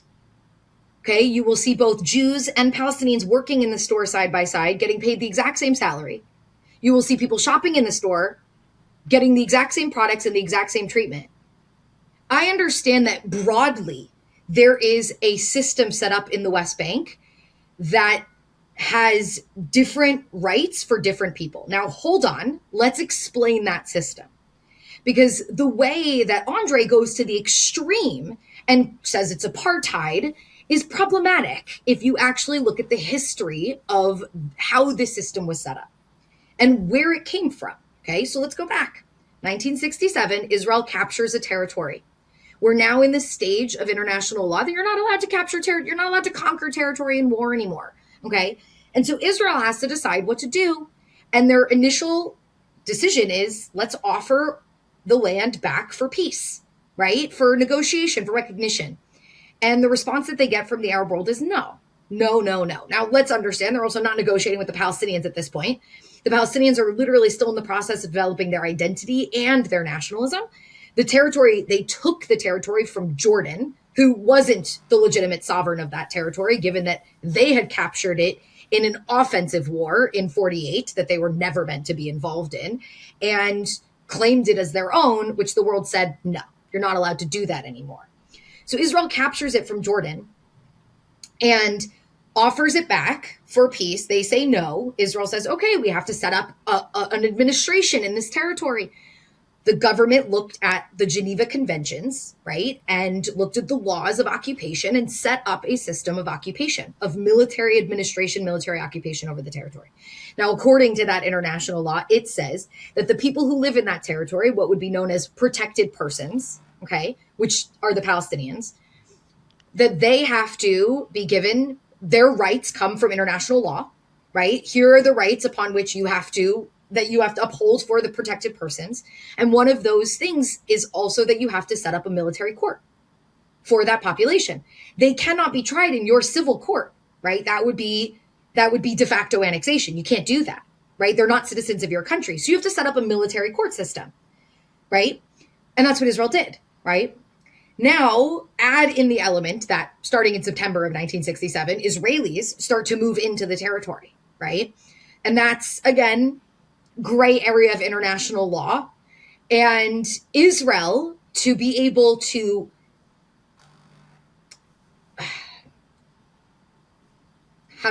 to be able to have those Israelis remain under Israeli law, okay, because they can't be under military law, they're Israeli citizens. So what they did was they passed an emergency law that extends Israeli civil law over the citizens of Israel that live in the West Bank temporarily. Now, temporarily, because 60 years on. Hindsight's 2020, but it's a 5-year law that has to be re-upped every 5 years, okay? And that's the idea. Like, it was temporary, but who knew what was going to unfold, right? By the way, just as a total side note, but this was the law that brought down Naftali Bennett's government. The reason Naftali Bennett ended his government was because this law needed to be re-upped at the end of June of that year. And the right was, even though the right, obviously, it would be in their favor to pass this law because they want law extended over the settlements because the right supports the settlements, they were holding it hostage. And they were basically saying, that's a terrible term to use nowadays, but they were holding it and basically saying, we're not going to pass this law, which will ultimately lead to chaos in the West Bank. And Bennett, who obviously has been supportive of the settlement movement, said, I can't let this happen. And he dissolved his government, just so we understand. Like, it was actually that law that actually led to the dissolution of the Bennett government. And so every 5 years, it has to be re-upped. And so what ended up happening is that created a system where an Israeli who lives in the West Bank is under Israeli civil law. Palestinians, who are the protected persons under international law, cannot be tried under Israeli civil law. It would be a violation of international law. So the idea of having two separate court systems, it wasn't like, let's set up this system where Israelis will have different rights from Palestinians. It was just Israelis are Israeli citizens. So naturally they have different rights from Palestinians because they're Israeli citizens. Yes. And Palestinians now. It makes sense, but all of those laws, those international laws were written in the context of assuming that there was a power which was temporarily occupying, a little region during war, and then that would be a short-term thing, and there would be a negotiated settlement to end the war. It's a wartime ideal. 100%. If you implement that and then fail to, the critics of Israel would say, fail to seriously attempt a negotiation over the course of the next 60 years and don't keep going back when you get rebuffed and, there's a lot of blame to go around and so on, at some point you have to recognize that initial excuse of having a temporary emergency in which a few people were going to be, imagine the scenario of an American GI going into occupied France or Germany in World War II. Obviously the local populations are subject to different laws under the American administration than the American servicemen and women are. That's supposed to be temporary. The American servicemen and women are supposed to leave. The locals are supposed to set up their own thing. If you fast forward 60 years later and the Americans are still in Germany and the Germans are still under American military law and 500,000 Americans are living in Germany, like that has somehow become nonsense. Okay. So now let's unpack the last 60 years because it's very important. The context, you said, Israeli critics would say, but Israel's made no effort in the last 60. Okay, well, that's patently false. And the way in which Andrey, I think that was his name, yeah? Yeah. The way I think I said no. No, I think I said no sustained effort to come back to the table after being rebuffed. Yeah, I mean, the way that he just, I mean, I found it very difficult to hear him try to bend over backwards to make the argument that Israel made no real good faith offers to the Palestinians. With all due respect, look, there's always been a portion of the Israeli population that has been against the two-state solution, that has been against any offers being made to the Palestinians, that have been the greater Israel type or just the from the river to the sea. This is Jewish land and it needs to be Jewish land. But they were never the majority. And when the government was making offers, they were making offers with the support of the majority of Israelis behind them. So the idea of they were never made in good faith, with all due respect, what I would love to ask him is show me one offer made from the Palestinians, not even in good faith, just an offer. And he will not be able to give me one because you said it to him at the end, which was, well, it kind of sounds like what you're saying is the only end to this conflict is for Israel to not exist anymore. Now, he didn't frame it that way. He said, oh, the system of ethnic supremacy, blah, blah, blah, as if like an ethnic state doesn't exist anywhere else in the world. As if the idea that Japan can't be a state for the Japanese people, which it is in a very strict fashion, but can also be a democratic state for anybody else who lives in that country, is a ridiculous notion. And it's the line of the anti-Zionist movement, which is, oh, an ethno-state. Bro, you're just describing a nation state. I'm sorry, with all due respect. And the only country that gets this supposed slur thrown at it is Israel. Oh, the ethno-state of Israel. It is literally just a nation state. It is a state for the Jewish people, but it is democratic. Jews do not have supremacy in Israel. Jews do not have more rights than another citizen of the state of Israel. I'm sorry, I'm not going to let that fly, okay? And the idea that Israel on this ethno-supremacist foundation has made no legitimate offer to the Palestinians is ridiculous because half the reason that some Israelis support the idea of a two-state solution is because they're not ethnically supremacist. They understand demographics. They understand that there are too many Palestinians in the West Bank to absorb into the Jewish state for it to remain a Jewish state democratically. It's such a twisting of the reality that most Jews, when I talk to them and they say, well, we should annex the West Bank. And I say, well, there's 3 million Palestinians there who are now going to become citizens of the state of Israel. They go, oh, wait, no, we can't do that. It's such a misunderstanding of Zionists and of the Zionist movement and how it's in no way ethnically supremacist. It's just an ethnic state for the Jewish people so that they can be safe in this world and be able to develop their culture. And so again, but hold on, I think what's really important is he conflates the Jewish state of Israel proper with what's going on in the West Bank. Yeah. And the people, so now let's get back, the fringe in the West Bank, they are absolutely supremacists. I'm sorry, I'm not going to sit here and try to defend them. I have no defense of the radical settlers in the West Bank, okay? What I was trying to initially do is make sure that people understand how this movement grew and that this is a fringe.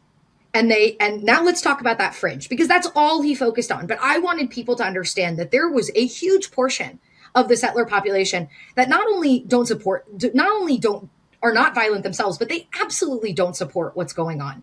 Okay, and more. Just before we get to the fringe, Charlotte, can I just ask you one more thing about the history of the settlements? Sure. And I'll just concur with with all of your exasperation and frustration about the conflation of like West Bank settlement and occupation with the existence of Israel as like an ethno-state. I think, in fact, you'll probably disagree with this, but I think the greatest harm that Israel has inflicted upon itself by its inability to grapple properly with how to deal with the West Bank and its insistence on continuing the settlements is to make it harder for people to make that delineation. And certainly since the Gaza war, it's become much, much worse, where people who would ordinarily previously have been critics of Israel's behavior in the West Bank and Gaza now just see the whole thing as being one big grab bag of Jewish supremacy, and it's led them to rethink the legitimacy of Zionism as a movement and of Israel as a state, because successive Israeli governments have not done a terribly good job, in my opinion, of actively providing us with evidence that we can use to counter that misapprehension. But on the history of the settlements, why did we go from these, I understand those initial settlements that you're explaining, how, some of it was just Jews who owned land in the West Bank, some of it was military strategy, and some of it was religious fanaticism. But how do you get from that over the course of decade after decade after decade after decade after decade of persistent swelling of the Israeli population on what is supposed to be at some point Palestinian territory up to the 500,000 that we have today? How does that not vindicate the Andreys of the world view that everything else is window dressing and all of the details are actually excuse making, because the grand trend is obviously towards just taking over the territory? So, well, if we look throughout those 60 years, okay, we had the initial growth, okay? In 1977, Menachem Begin wins the election. This is the first right-wing leader that Israel's going to have. From 1948 until 77, Israel only had left-wing governments. So comes Menachem Begin. He's not only the first right-wing leader, he's also the first religious leader that Israel has. And so when the religious, you called them fanatics, I'm just going to call them religious ideologues, when they come and say, well, we want to continue to build, but specifically what we want to do is we want to build settlements on the land where biblical Jewish communities existed, right? And that's when we start to see even more growth of settlements, not just on the periphery, but really in the center part of the West Bank, right? So you have, the growth of, Alon Moreh emerges, above Shechem, above Nablus, because in the Torah it says Alon Moreh, and that's where Nablus was, and this is how we know. And so from then, what you start to see is just more and more people moving into the West Bank, and then they start to have kids. By the way, fall of the Iron Curtain in 91, you had an immigration of Russians who moved into the city of Ariel, for example, which is a settlement, not because they were religious ideologues, just because they wanted to live in Tel Aviv, but they couldn't because it was too expensive. So they moved to a cheaper area that was within driving distance, right? There's very different reasons. What you're going to see happen, actually, Oslo hits in the 90s. And Oslo, actually, you start to see a massive decrease in settlement approvals. And you actually see the halting of settlement construction in certain areas because they're not getting approval from the government. Right. Because a peace process is underway. Exactly. Which, again, this is going to be my first argument towards people who say Israel's made no effort, because in Oslo, Israel withdrew from Area A and B, which is Area A is 17% and Area B is 24% of the West Bank. So you end up with Israel withdrawing from 41% of the West Bank, okay? Not entirely, really withdrawing from 17%, handing that over to the PA, that's Area A, and then not fully withdrawing, we don't fully withdraw from Area B, but we give over civil rights. We give over, civil administration to the Palestinian Authority. Again, the idea of, well, Israel just wants to maintain their occupation and eventually just want to annex. Well, not that government. Again, it all depends on what government's in power. Rabin was not about expansionism. He wasn't about constant occupation. He was trying to figure out a way to hand control over to a Palestinian government, which is why part of Oslo was to create the Palestinian Authority. So there would be a civil government that Israel could hand territory over to for them to be able to govern. By the way, that also included 80% of Gaza, which most people forget. That was also part of Oslo, that Israel withdrew from 80% of Gaza and 41% of the West Bank. So where's the expansionism? But again, it's who's in power. So Rabin does that, right? Settlement construction slows down, by the way, and really remains relatively slow all the way through until 2015. And I'm not kidding. I remember teaching this early on in Bibi's second reign, right, which started in 2009, and people saying, well, he's all about settlements. And I was like, actually, if you look at the stats, settlements are growing really slowly right now. Then you start to see a massive turn. Now, again, at that point, most of the growth that you're seeing is natural growth. It's just kids. And here's actually a tangent, very short sidebar, which is we have to remember that a third of the population is ultra-Orthodox. These people expand rapidly. They are having 10, 12 kids a pop, okay? The fastest growing community in the West Bank is Beitar Elite. And the funniest part is that it doesn't grow rapidly physically.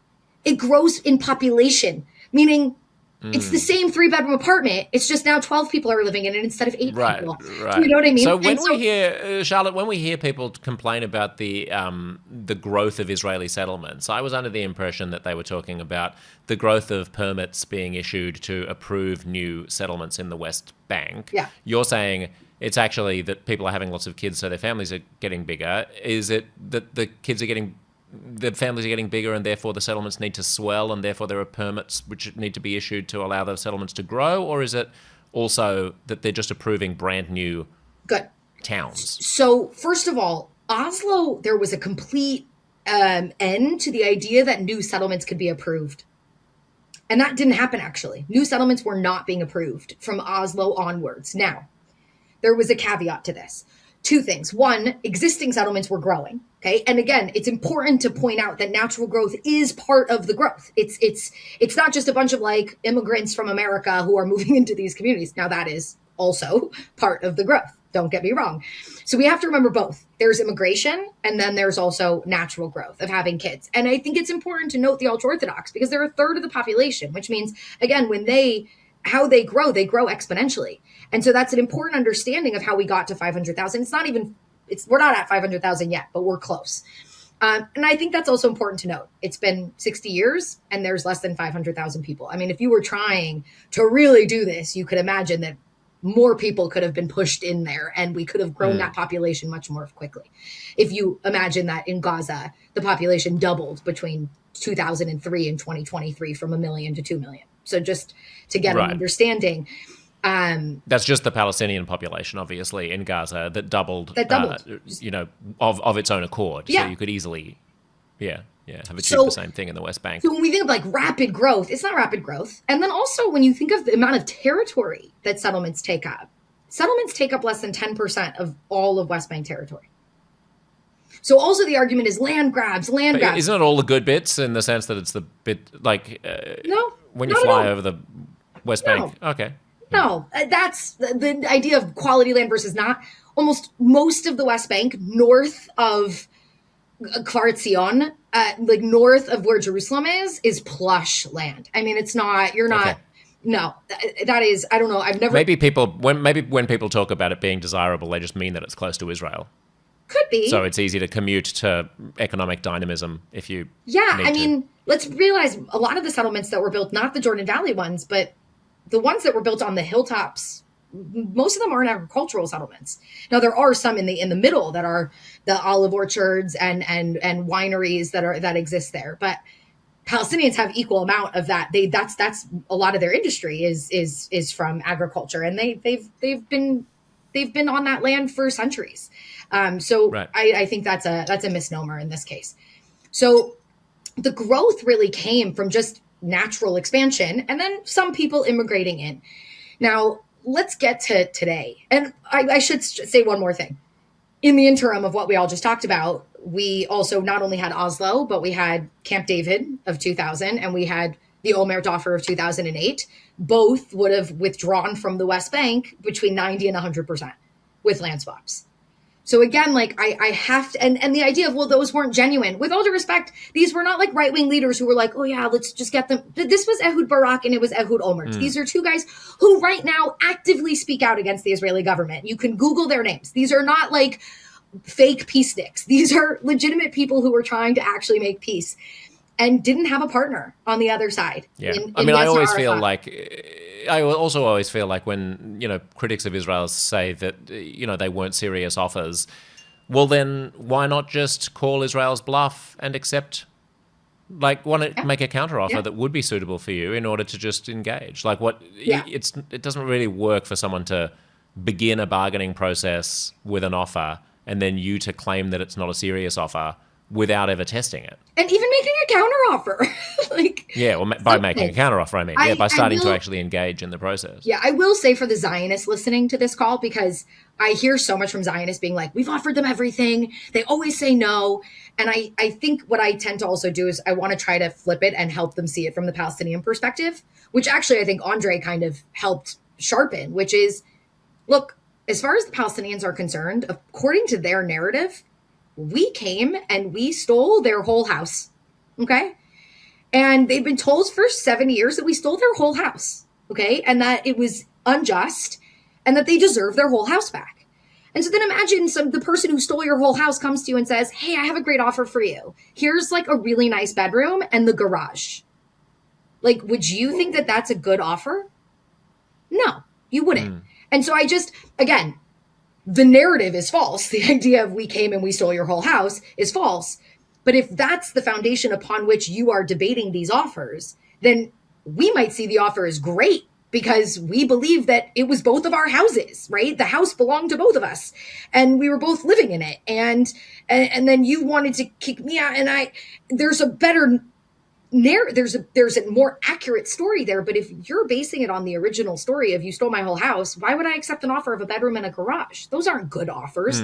The good offer is for you to go away and give me my whole house back, which is essentially what Andrey said at the end of that podcast was. I mean, it depends whether you're going to be an idealist or a pragmatist about things. I mean, even if you believe in the whole house analogy, which, as you say, is not true because there were Jews banging around there for thousands of years as well.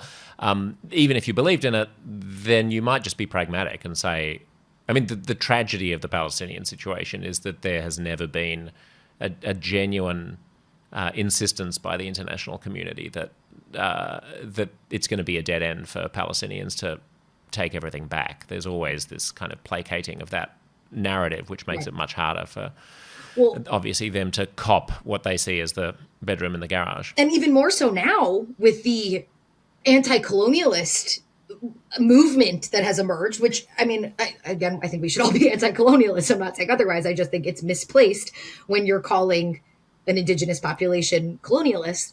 But with that narrative also being driven, it's not just they came and stole your house, but these people come from another place and they have another house and they have plenty of other houses and they came and they stole your house, which means that if you just wait, if you just have enough patience, sabr, right? As they say in Arabic, sabr, just have enough patience. Just like the French left Algeria, the Jews will leave here because they're colonialists and this isn't their home. And all of that leads to no pragmatism whatsoever out of the Palestinian leadership and pure ideology. And so here we are. I think the Algerian analogy is fascinating. And I think there was I think it was Haviv Rettigur who had an amazing podcast with Einat Wilf.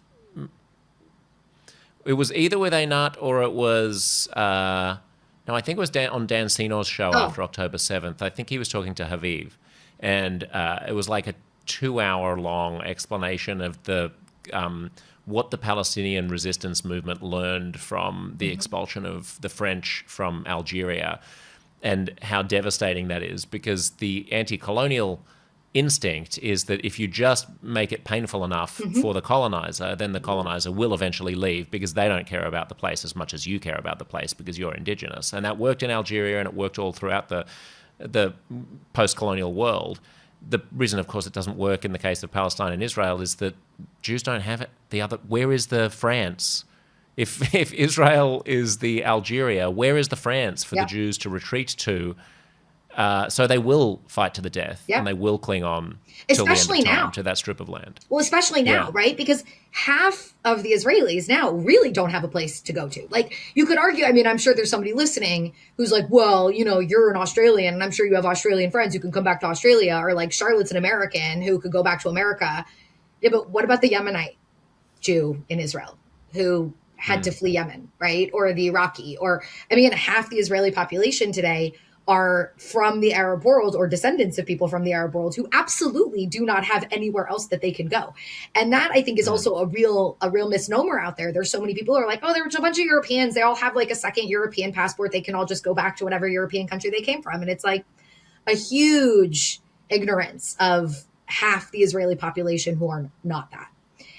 Sure. But I mean, also, when a French Algerian went back to France, they were going back to a place that was built for them, that had their interests at heart, that was committed to their well-being. You know, when a Jew leaves Israel to go back to another country, there is no country which is dedicated to giving a shit about them the way that France is built to give a shit about French people. Right. I mean, you just made the simplest argument for Zionism, right? I mean, that's why we're Zionists. We understand and we believe that the Jews not only have the right to self-determination, but have the need for self-determination. And the only logical place for them to do it is in their ancestral homeland. The question is, there's another people there. And how do we figure out how both of us can achieve self-determination on that land? Now let's get to the fringe settlers, because this is really where it comes down, what it comes down to, right? Is you have this huge portion of the Israeli population who have been people who have been so willing to compromise, who have been pragmatists. They're not religious ideologues. They're very pragmatic, and they say, we just want this conflict to end. And if that means sacrificing parts of, historic biblical Israel to be able to do it, then that's what we're going to do. Funny enough, those same pragmatic Israelis would now say, from a pragmatic place, it would not make sense for us to withdraw from the West Bank, Judea and Samaria right now because of security. And that you can argue post October 7th makes a lot of sense, especially given that the popularity for Hamas is significantly higher in the West Bank than it is in Gaza. So, and that's of course probably simply because they never had to live under Hamas, like the people in Gaza who had to live under Hamas. But when you jump then to the radical fringe settlers, okay, first of all, they are predominantly religious ideological, which means pragmatism doesn't really play a role in their thinking, okay? Their ultimate belief is that returning and taking control over the land of Israel, and I want you to notice I said the land of Israel, not the state of Israel, but the land of Israel, is a must if we are going to bring about redemption, if we're going to bring about the Mashiach, as we say, the Messiah. And specifically, and this is where it gets really problematic, is that withdrawing from any territory, giving up any territory of the land of Israel is hindering redemption. Okay. And that's a big piece. Okay. So for them, they're literally engaged in religious conquest of this land. And so for them, it's by any means necessary. And now, by any means necessary. But why are they being emboldened and tolerated by the government? That's the question. I mean, every country has, has whack jobs. Why, Andrey's claim was that disadvantaged youth are being recruited off the streets of Israel and pushed into these tip of the spear operations where they can supposedly go on like farming, sort of Peace Corps things, but they end up getting essentially turned into child soldiers who can go and harass Palestinians. So I think it a bit of an exaggeration, but let's understand. Obviously, there are at-risk youth in Israel, and there are different programs to take care of at-risk youth, to give them ways to get on the straight and narrow, if you will. And one of them was going and working on a farm. Now, I don't know the specific what he was talking about specifically in the West Bank of that.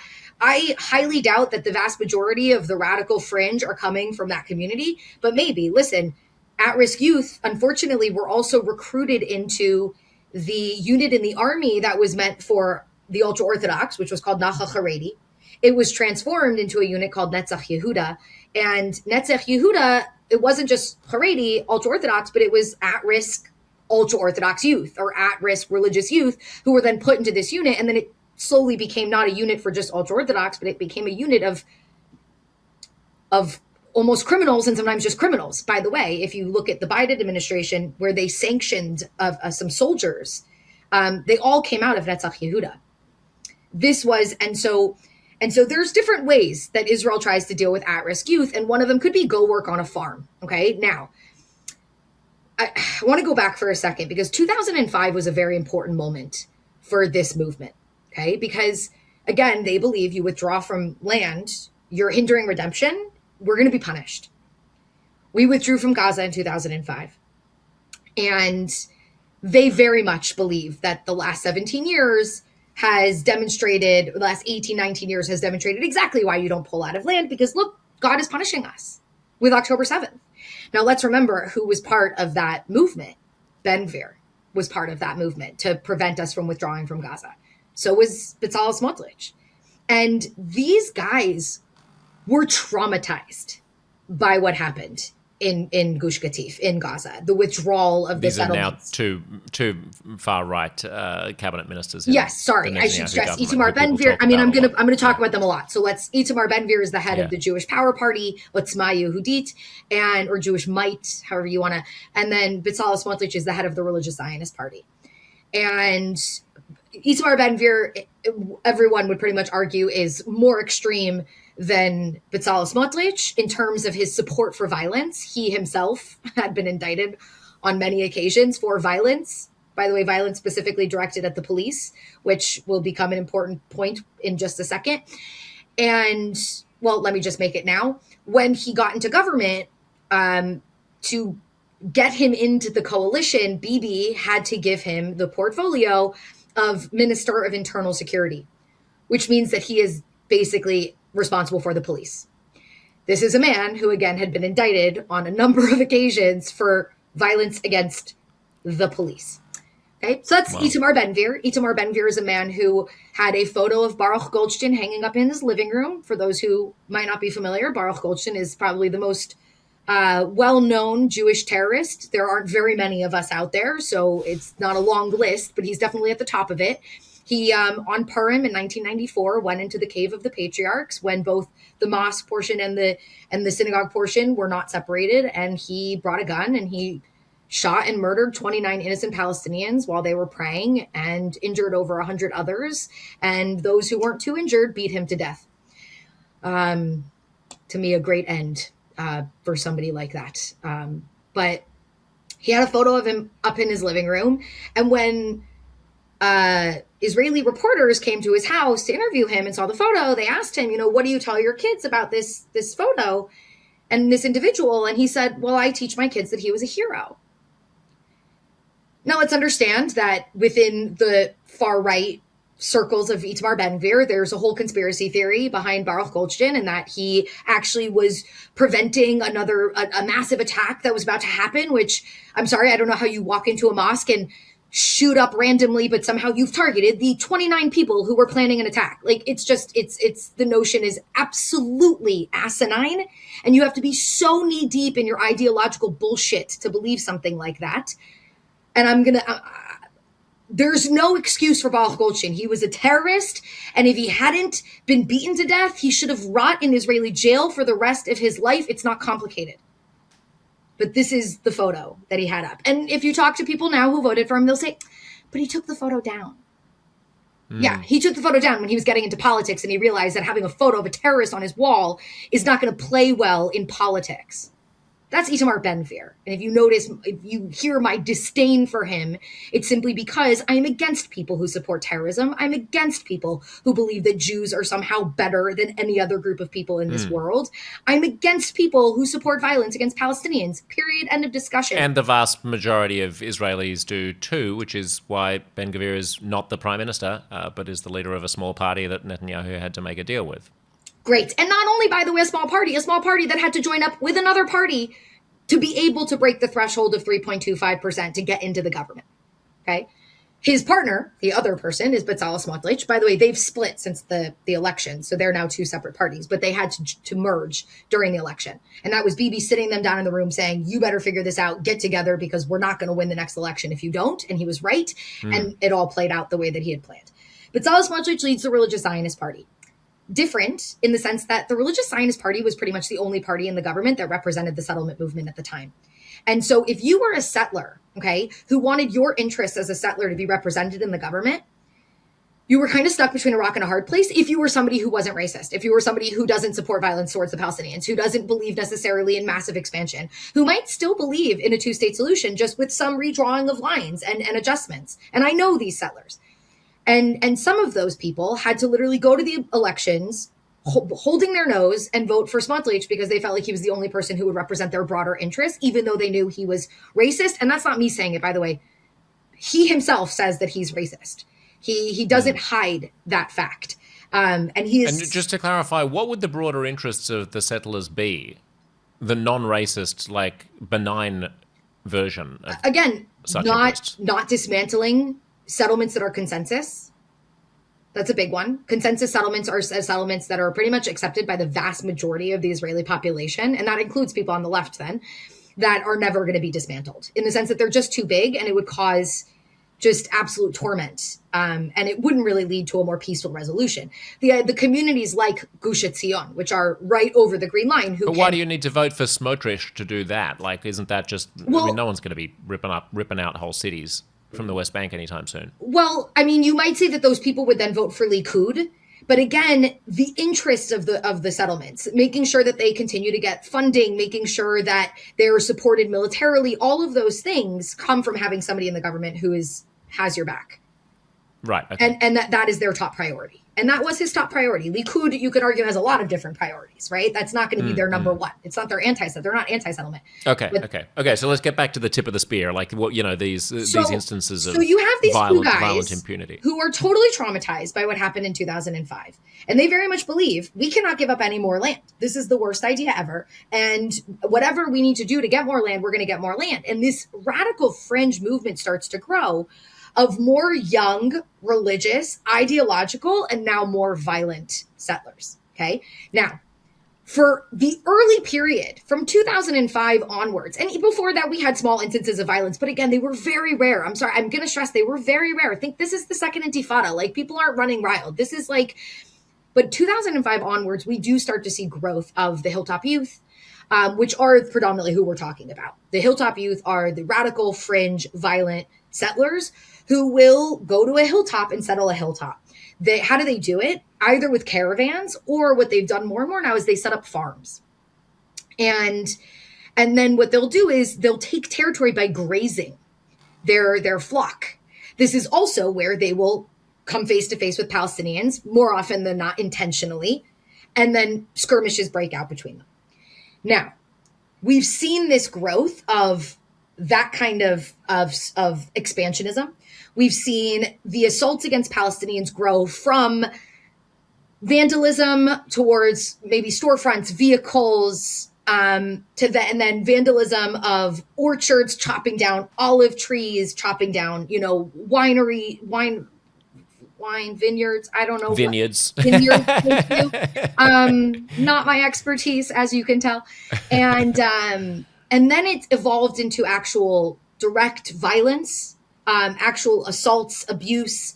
And then we started to see, just recently, we've started to see more actual murder. And I don't know if I want to go as far as murder, manslaughter. It happens in the middle of, Andrey was talking about, people dying. Yes. I think it's important that I say killing, though, that they were killed. They didn't just die. I don't want to minimize it to the point of just dying. What happened to Andrey's friend was awful. And that settler that he was talking about should absolutely be sitting in jail. So what happened? Right. But the fact that he's not is evidence of something that Andrey is pointing to. Good. Which is tricky to evade. Yeah. I'm not going to evade it. Let's get into it. I guess I'm an educator, and so I'm somebody who just needs to provide so much context before we get into the worst. Because that's why I wanted you. When you just jump into the worst, then you think this is the whole reality, and it's not the whole reality. But let's understand how it evolved. So for a while, the army kind of just let it happen. It was just like, we don't want to deal with it. We don't want to, it's just, they would show up and they'd maybe push the Palestinians away, and, they wouldn't arrest anyone. And there was no deterrent.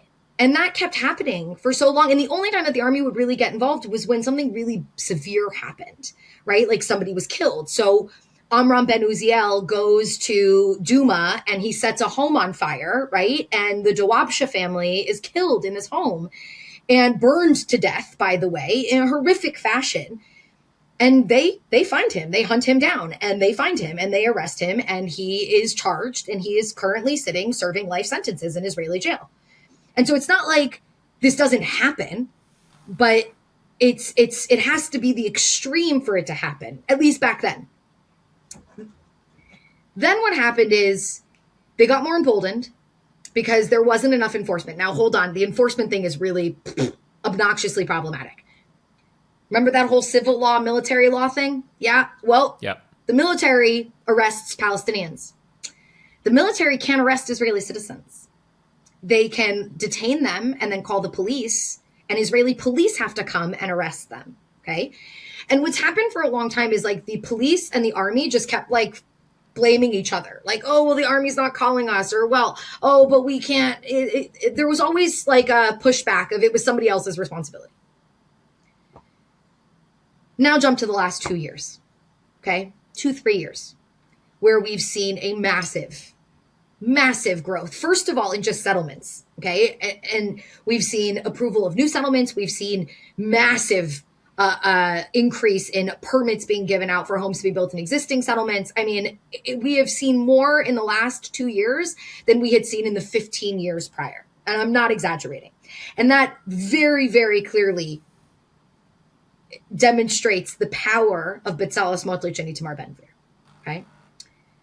Bezalel Smotrich, what he was given to join the coalition was two things. One, finance minister, huge, obviously important role in the Israeli government. And two, the head of the civil administration in Judea and Samaria in the West Bank, which means that he is ultimately the ultimate arbiter on permits. This man is rah-rah pro-settlement, rah-rah annex, apply sovereignty to the West Bank. This man, obviously, from an ideological place, is not about to like give out permits evenly between Palestinians and Israelis. And the massive increase, obviously goes back to his control over the civil administration, not even a question. The policing. Well, Itamar Ben-Gvir was given head of police. So if the police have to arrest them, but you have a head of police who is supportive of their actions, we can understand why enforcement has dropped significantly. Now, there's another piece to this that's not just Ben-Gvir being Ben-Gvir. Post-October 7th, we had a huge problem. One, we had a massive lack of soldiers, right? So many of the soldiers that were on regular duty, meaning their normal 3 years of service, were sent to Gaza. And so reservists were called up to then be on the northern border with Lebanon and the West Bank. Some of the people who were called up are of the radical settler movement, and they were given uniforms to then police the West Bank. But so that's one piece of it. Do you know whether or not conscripts get to request particular postings They don't. When the reserve is called up? They So, don't. so it's not like there could be a self-selecting phenomenon where people who are intentionally antithetical towards Palestinians want to be in the West Bank? No, you cannot. Okay. But in this case, most were put there because that's where they lived. Like, it just made sense, right? Right, I see, yes. Yeah, so they're coming from settler families anyway. You're not going to send them to the other side of the country. Exactly.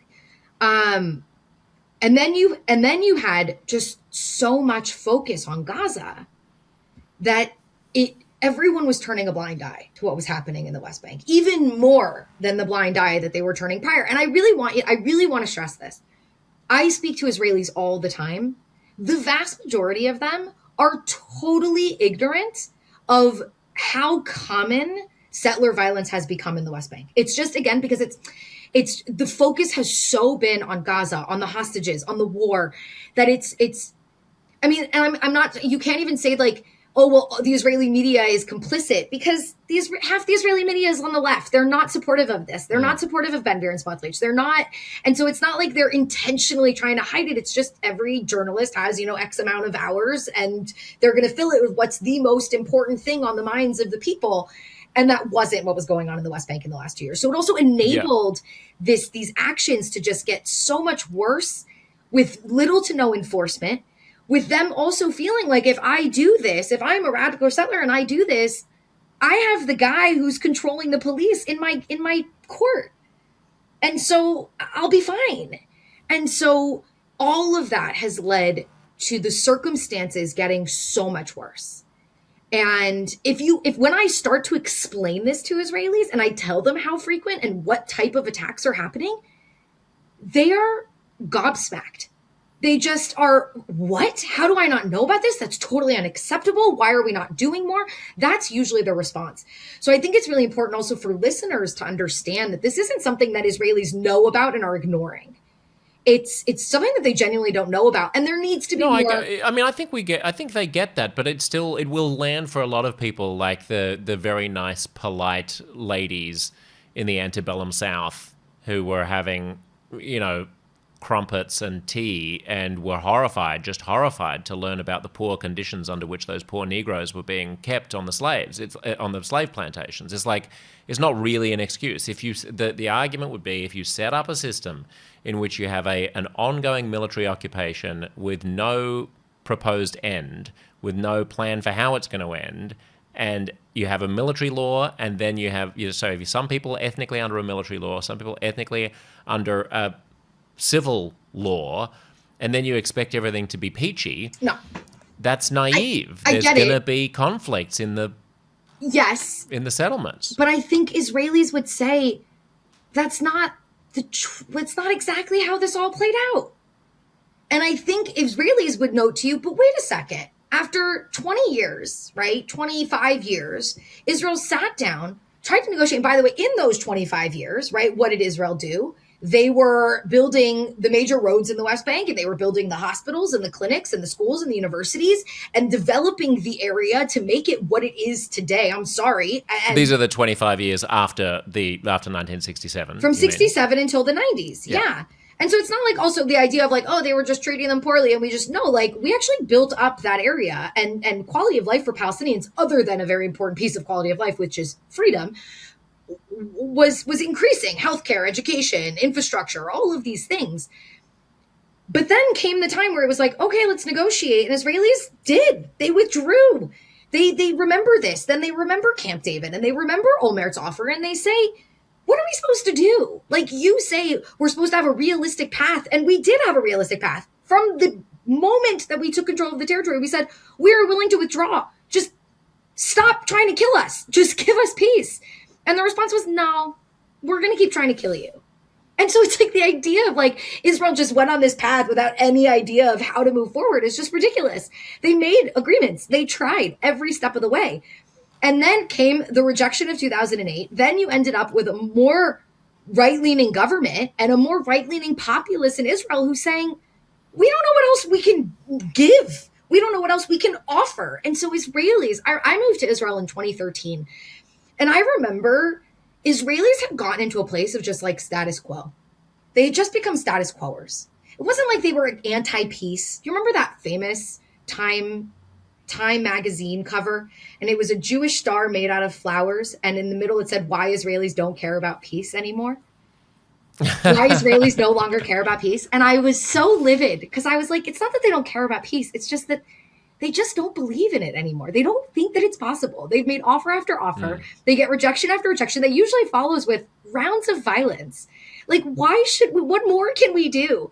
And so, and well, I mean, I know I have Israeli friends who are on the left who, you know, would say the more that you could do is stop building settlements, good. You know, okay, give more rights to people in the West Bank, and keep coming back to the table and trying over and over again, try to foster grassroots initiatives in Palestine that are likely to lead to greater engagement with civil society, try to de-corrupt the PA, try to, you know, like they don't feel that that successive Israeli governments have done enough to care and tend for a totally dysfunctional and broken society and culture in the form of the Palestinian people. Yeah, I agree.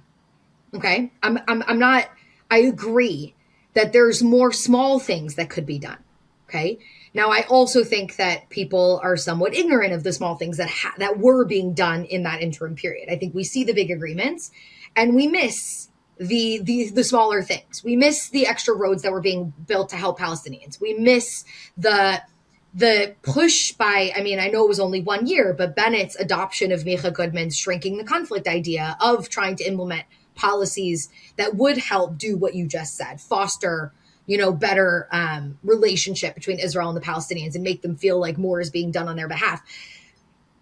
A corrupt Palestinian Authority is a whole big problem. What's fascinating is you have a part of the Israeli government that would say they need to stay there because they're the only option. And then you have the far right, which are saying we need to dismantle the PA, right? And just get rid of them altogether, which makes total sense if you want to annex the territory, because then there's no other government to get in the middle of your annexation.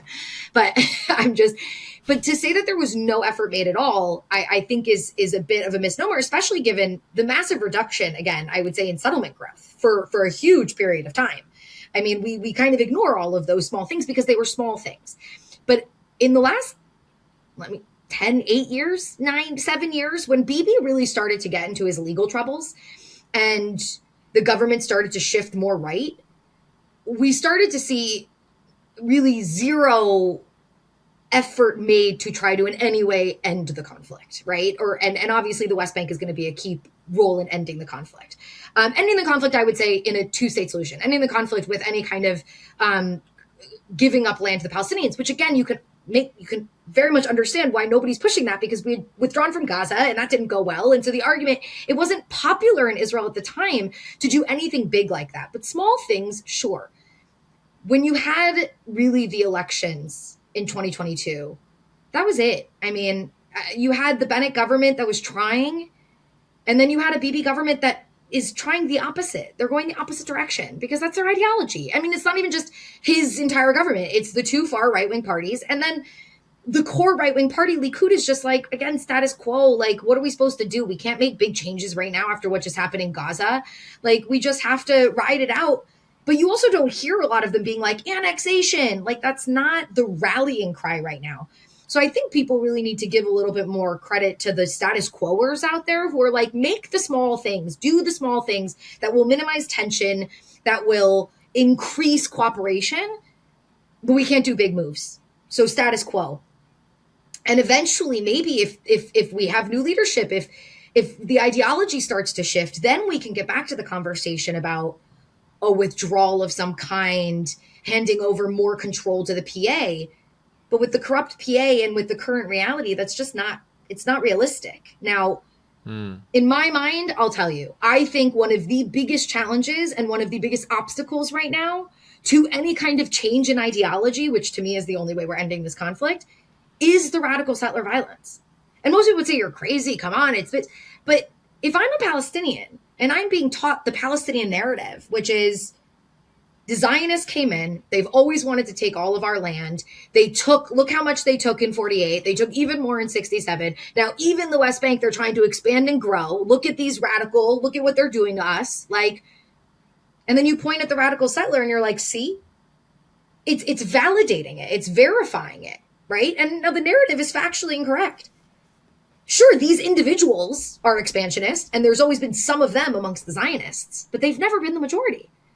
And so it's like everyone has their fringe. I mean, you look at America and there's like, yeah, the KKK's here, but they don't represent America in any way. And could more be done to crack down? Maybe. But like, again, they're there. They're the fringe. That's the same idea. But if I came to America and the KKK was running, if I was an American and the KKK was running rampant, I've been told the KKK is America and I'm now in some place in the South where the KKK is still doing their thing, I'm going to think, oh, everything I've been told is true.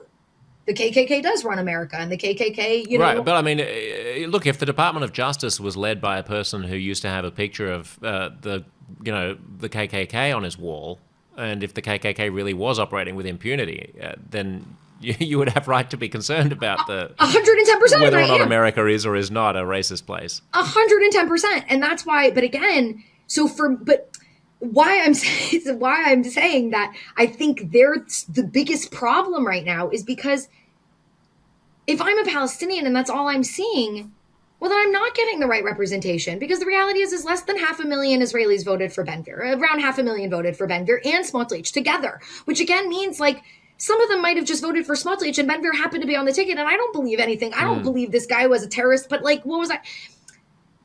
We all vote in, with different priorities. And so if a Palestinian was meeting, me, the Israeli who, again, condemns the actions of radical settlers whenever I can, give me the opportunity. I mean, I was so glad when this was the topic, because I said right now, especially, but for the last 2 years, especially, for the last 5 years, especially, because I want to see I want to see reconciliation. I want to see an end to this conflict.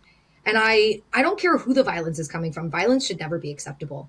The idea of supremacy should never be acceptable. We need a Jewish state. We need a Jewish state where not we're supreme, but that we're equal, and that we all have rights, and that Jewish rights are protected, and Jewish existence is protected, but not because I'm better than anybody else. Not because I'm chosen, as everyone likes to say that we say we are, when you never hear Jews talking about our chosenness. If anything, what was I chosen for? What was I chosen for? To have to do 613 commandments instead of the 7 that the average non-Jew gets to do? Like, what was I chosen for? Only when Jews are doing stand-up comedy do they talk about the fact that they're the chosen people. Yeah, it's only as a punchline.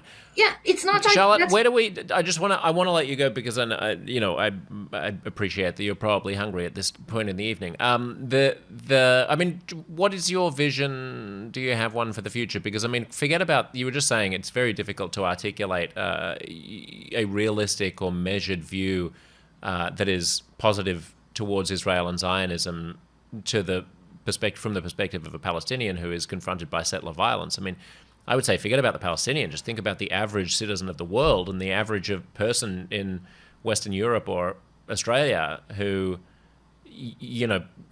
some years ago would have been broadly sympathetic towards the Israeli worldview at the same time as they felt like they probably didn't agree with everything that Israel was doing in the West Bank. And that has now flipped to questioning the very existence of the state and the very ideal of Zionism as a result of what they see as ethnic supremacy and callousness and disregard for non-Jewish life in the region.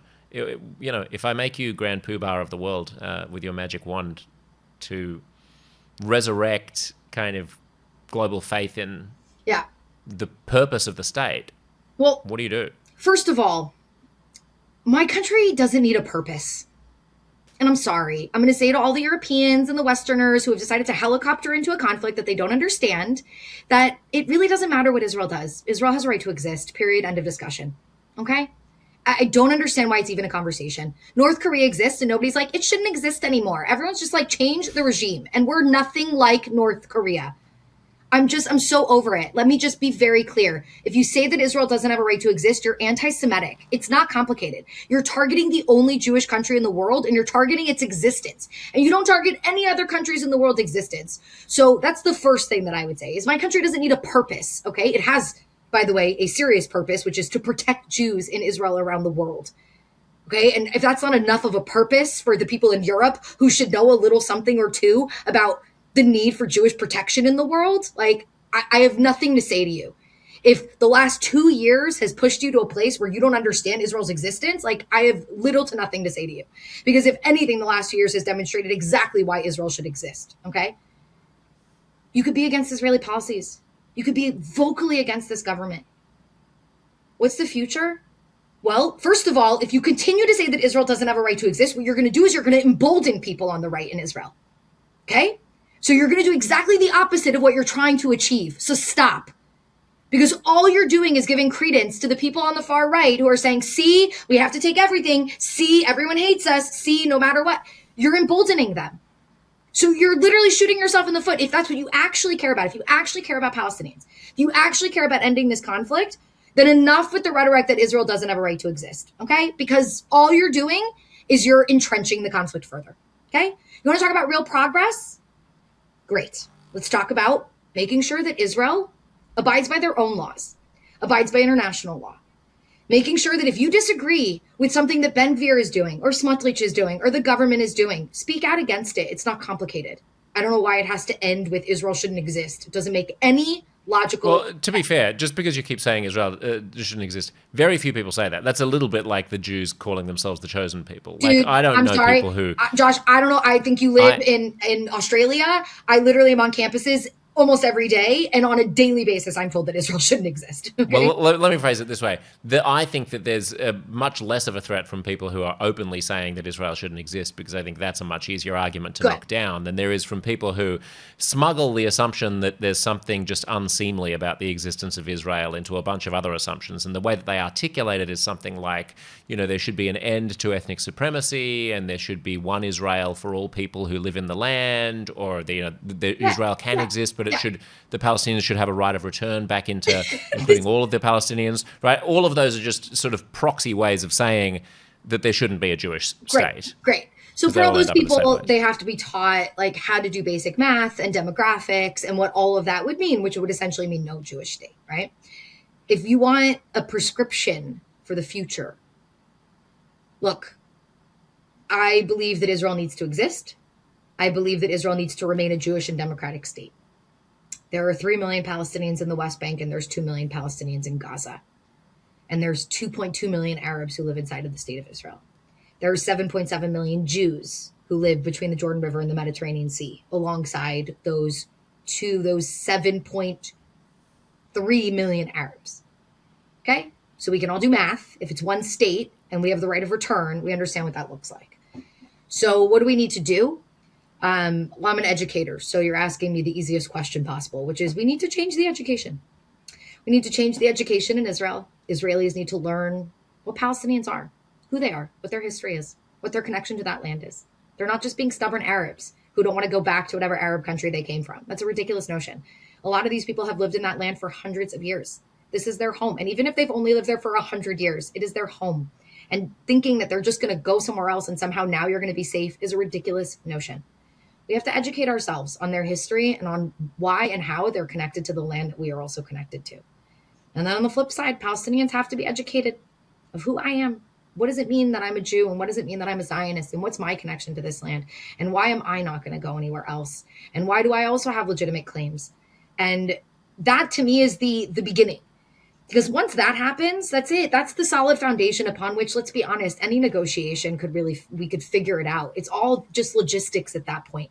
Okay. All it takes is a few brilliant minds, which we have plenty between the two groups, to sit down and work out the logistics of it all. Once we accept the fact that we're both from this land and that neither side is better than the other, and if somebody thinks so and is violent, they need to be locked up. It's not complicated. So what Israel needs to be doing right now in the West Bank is they need to enforce laws that already exist. Okay. They need to enforce laws, not just against Palestinians, but against Israelis, and they shouldn't be different. And I know we were wrapping up, but I still cannot believe that Israel did this, and this is where when people throw out discriminatory laws, I will absolutely say this is one of them. But administrative detention, which is something Andrey talked about, but never actually named administrative detention, it doesn't have no legal basis. You have to go to a judge, and a judge has to look at evidence that gives you an administrative detention order for an individual. And you have to keep going back to a judge to show that there's enough evidence for that person to remain in administrative detention. And I'm not saying that there are not legal issues and due process and other things involved in that. But it used to be that they would use it for both Israelis and Palestinians. And in the last year, they stopped using it. They got rid of it for Israelis.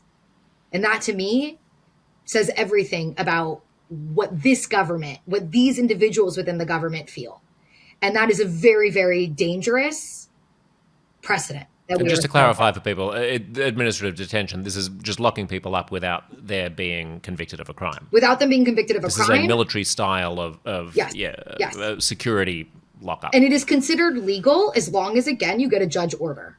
Okay. And you can extend it based on judge's orders. But of course, there's problems there because the intelligence that's shown to the judge is not shown publicly, because it can't be shown publicly because it would expose sources and informants and that could risk their lives. Like there's good reasons for it. But of course, there are legal issues with it. I'm not saying otherwise. But to me now, my biggest problem is it should be used. If you're going to use it, you can't use it discriminately. You have to use it. If there's a reason, Definitely. If you have suspicion of a Jewish terrorist who might go and commit a crime and hasn't yet, they should also be locked up. Or, I mean, in a lot of countries, there'll be a 3-day window or a 5-day window or a 7-day window in which you have to come back and then present more evidence. Sure. You can't just leave the person there for years because you say that they're a threat. Right. I mean, again, it's not just say there's evidence, but I get it. I get all the issues with it. I'm not going to sit here. But going back, look, the next election in Israel is going to, I think, be a serious inflection point in Israeli history. And I am very, very worried that if we end up with these two individuals and their parties, not maybe their parties, but these two individuals being in the coalition, I don't know what the future of Israel is going to look like. And I don't think it'll be an Israel that we would be okay with. Me and you. Okay. I fear greatly for the future, given the state of Israelis right now who are in trauma and very angry and in so much pain. And then the big one is they're in so much fear. And those are all terrible emotions to base policy on. And right now we have leadership that, unfortunately, I would argue, especially Ben Gvir, is taking advantage of those emotions rather than trying to lead us a different direction. And we need better leadership that is going to say the unpopular things that need to be said, which is, yes, we were hurt and a horrible thing happened to us. Let's try to take steps that will prevent it from ever happening again, but also can create that better future that we want to see in a Jewish and democratic state that we can all be proud of. And so first and foremost, what we need better leadership. And that doesn't mean right or left, by the way. It's just better leadership. Leadership that's willing to say the difficult things, that's willing to maybe be a little bit unpopular, but slowly the message will become more palpable. The reality is as long as we allow lawlessness, as long as we allow this violence to continue and to go unchecked, basically, the conflict will be more entrenched and these individuals will be more emboldened. And I'm somebody who very much believes that the Palestinians have a connection to this land and they have legitimate claims to that land. And while I don't think they've done anything to deserve a sovereign state, they have a right to it. And the question is, how do we get there? How do we get to the point that they can exercise that right without me being scared that them exercising that right is ultimately going to mean me not being able to exercise my own right to self-determination? And I think people talk a lot about the Palestinians and how the Palestinians feel and what it's been like to live under occupation for almost 60 years. And I can understand how difficult. I genuinely have sat in their homes and listened to their very genuine grievances of what it's like to live under occupation. But I think not enough people talk about Israelis. They look at us as the privileged side of this conflict. And they, I think, deeply have forgotten what the last 2 years has done to Israelis and the trauma that is transgenerational that has reemerged, and the fear of being wiped out is so palpable today in Israel that people are reacting from fear and not from logic and not from pragmatism. And I'm hoping now that all of our hostages, live hostages, are home. I hope that Ron Gvili's body comes back soon, but I already feel Israel starting to heal. And I genuinely believe that the more healing that's done, we will see pushes towards better policies, towards policies that will push us forward and not take us backwards. Maybe that's me being hopeful. Maybe that's all the effort that I make trying to talk to Israelis to plant the. Hey, let's leave it at that. Quit while you're ahead, baby. I mean, that was great. Like, if the purpose is educating, then I think you've done a great job today, and I'm delighted you could come back on the show. And I'm really honored to have made your acquaintance and to hopefully become friends. I think you're an incredible voice in the world, Charlotte. Thank you. You too. I really, honestly, I feel like you're a lot like me. When I was listening to you and Andrey, I felt like every time I wanted to say something, you kind of said it. Almost. Maybe not every time, but not quite. I would say at least maybe 75% of the time. And I was like, good, that's the right pushback. I appreciate that because I try to do the same, right? I try to. Yeah, I mean, look, I just try to play a bit of a devil's advocate with whoever I'm talking to, obviously. Yeah, and push people and challenge people. And that's what it should be. And I try to base everything I say on facts and on the information that I know and on not just facts that support what I believe, but just facts across the board. Okay. And so I hope people Thanks, learn. Charlotte. My pleasure. Thanks. Go and eat a pig with an apple in its mouth. Chas v'shalom. God forbid.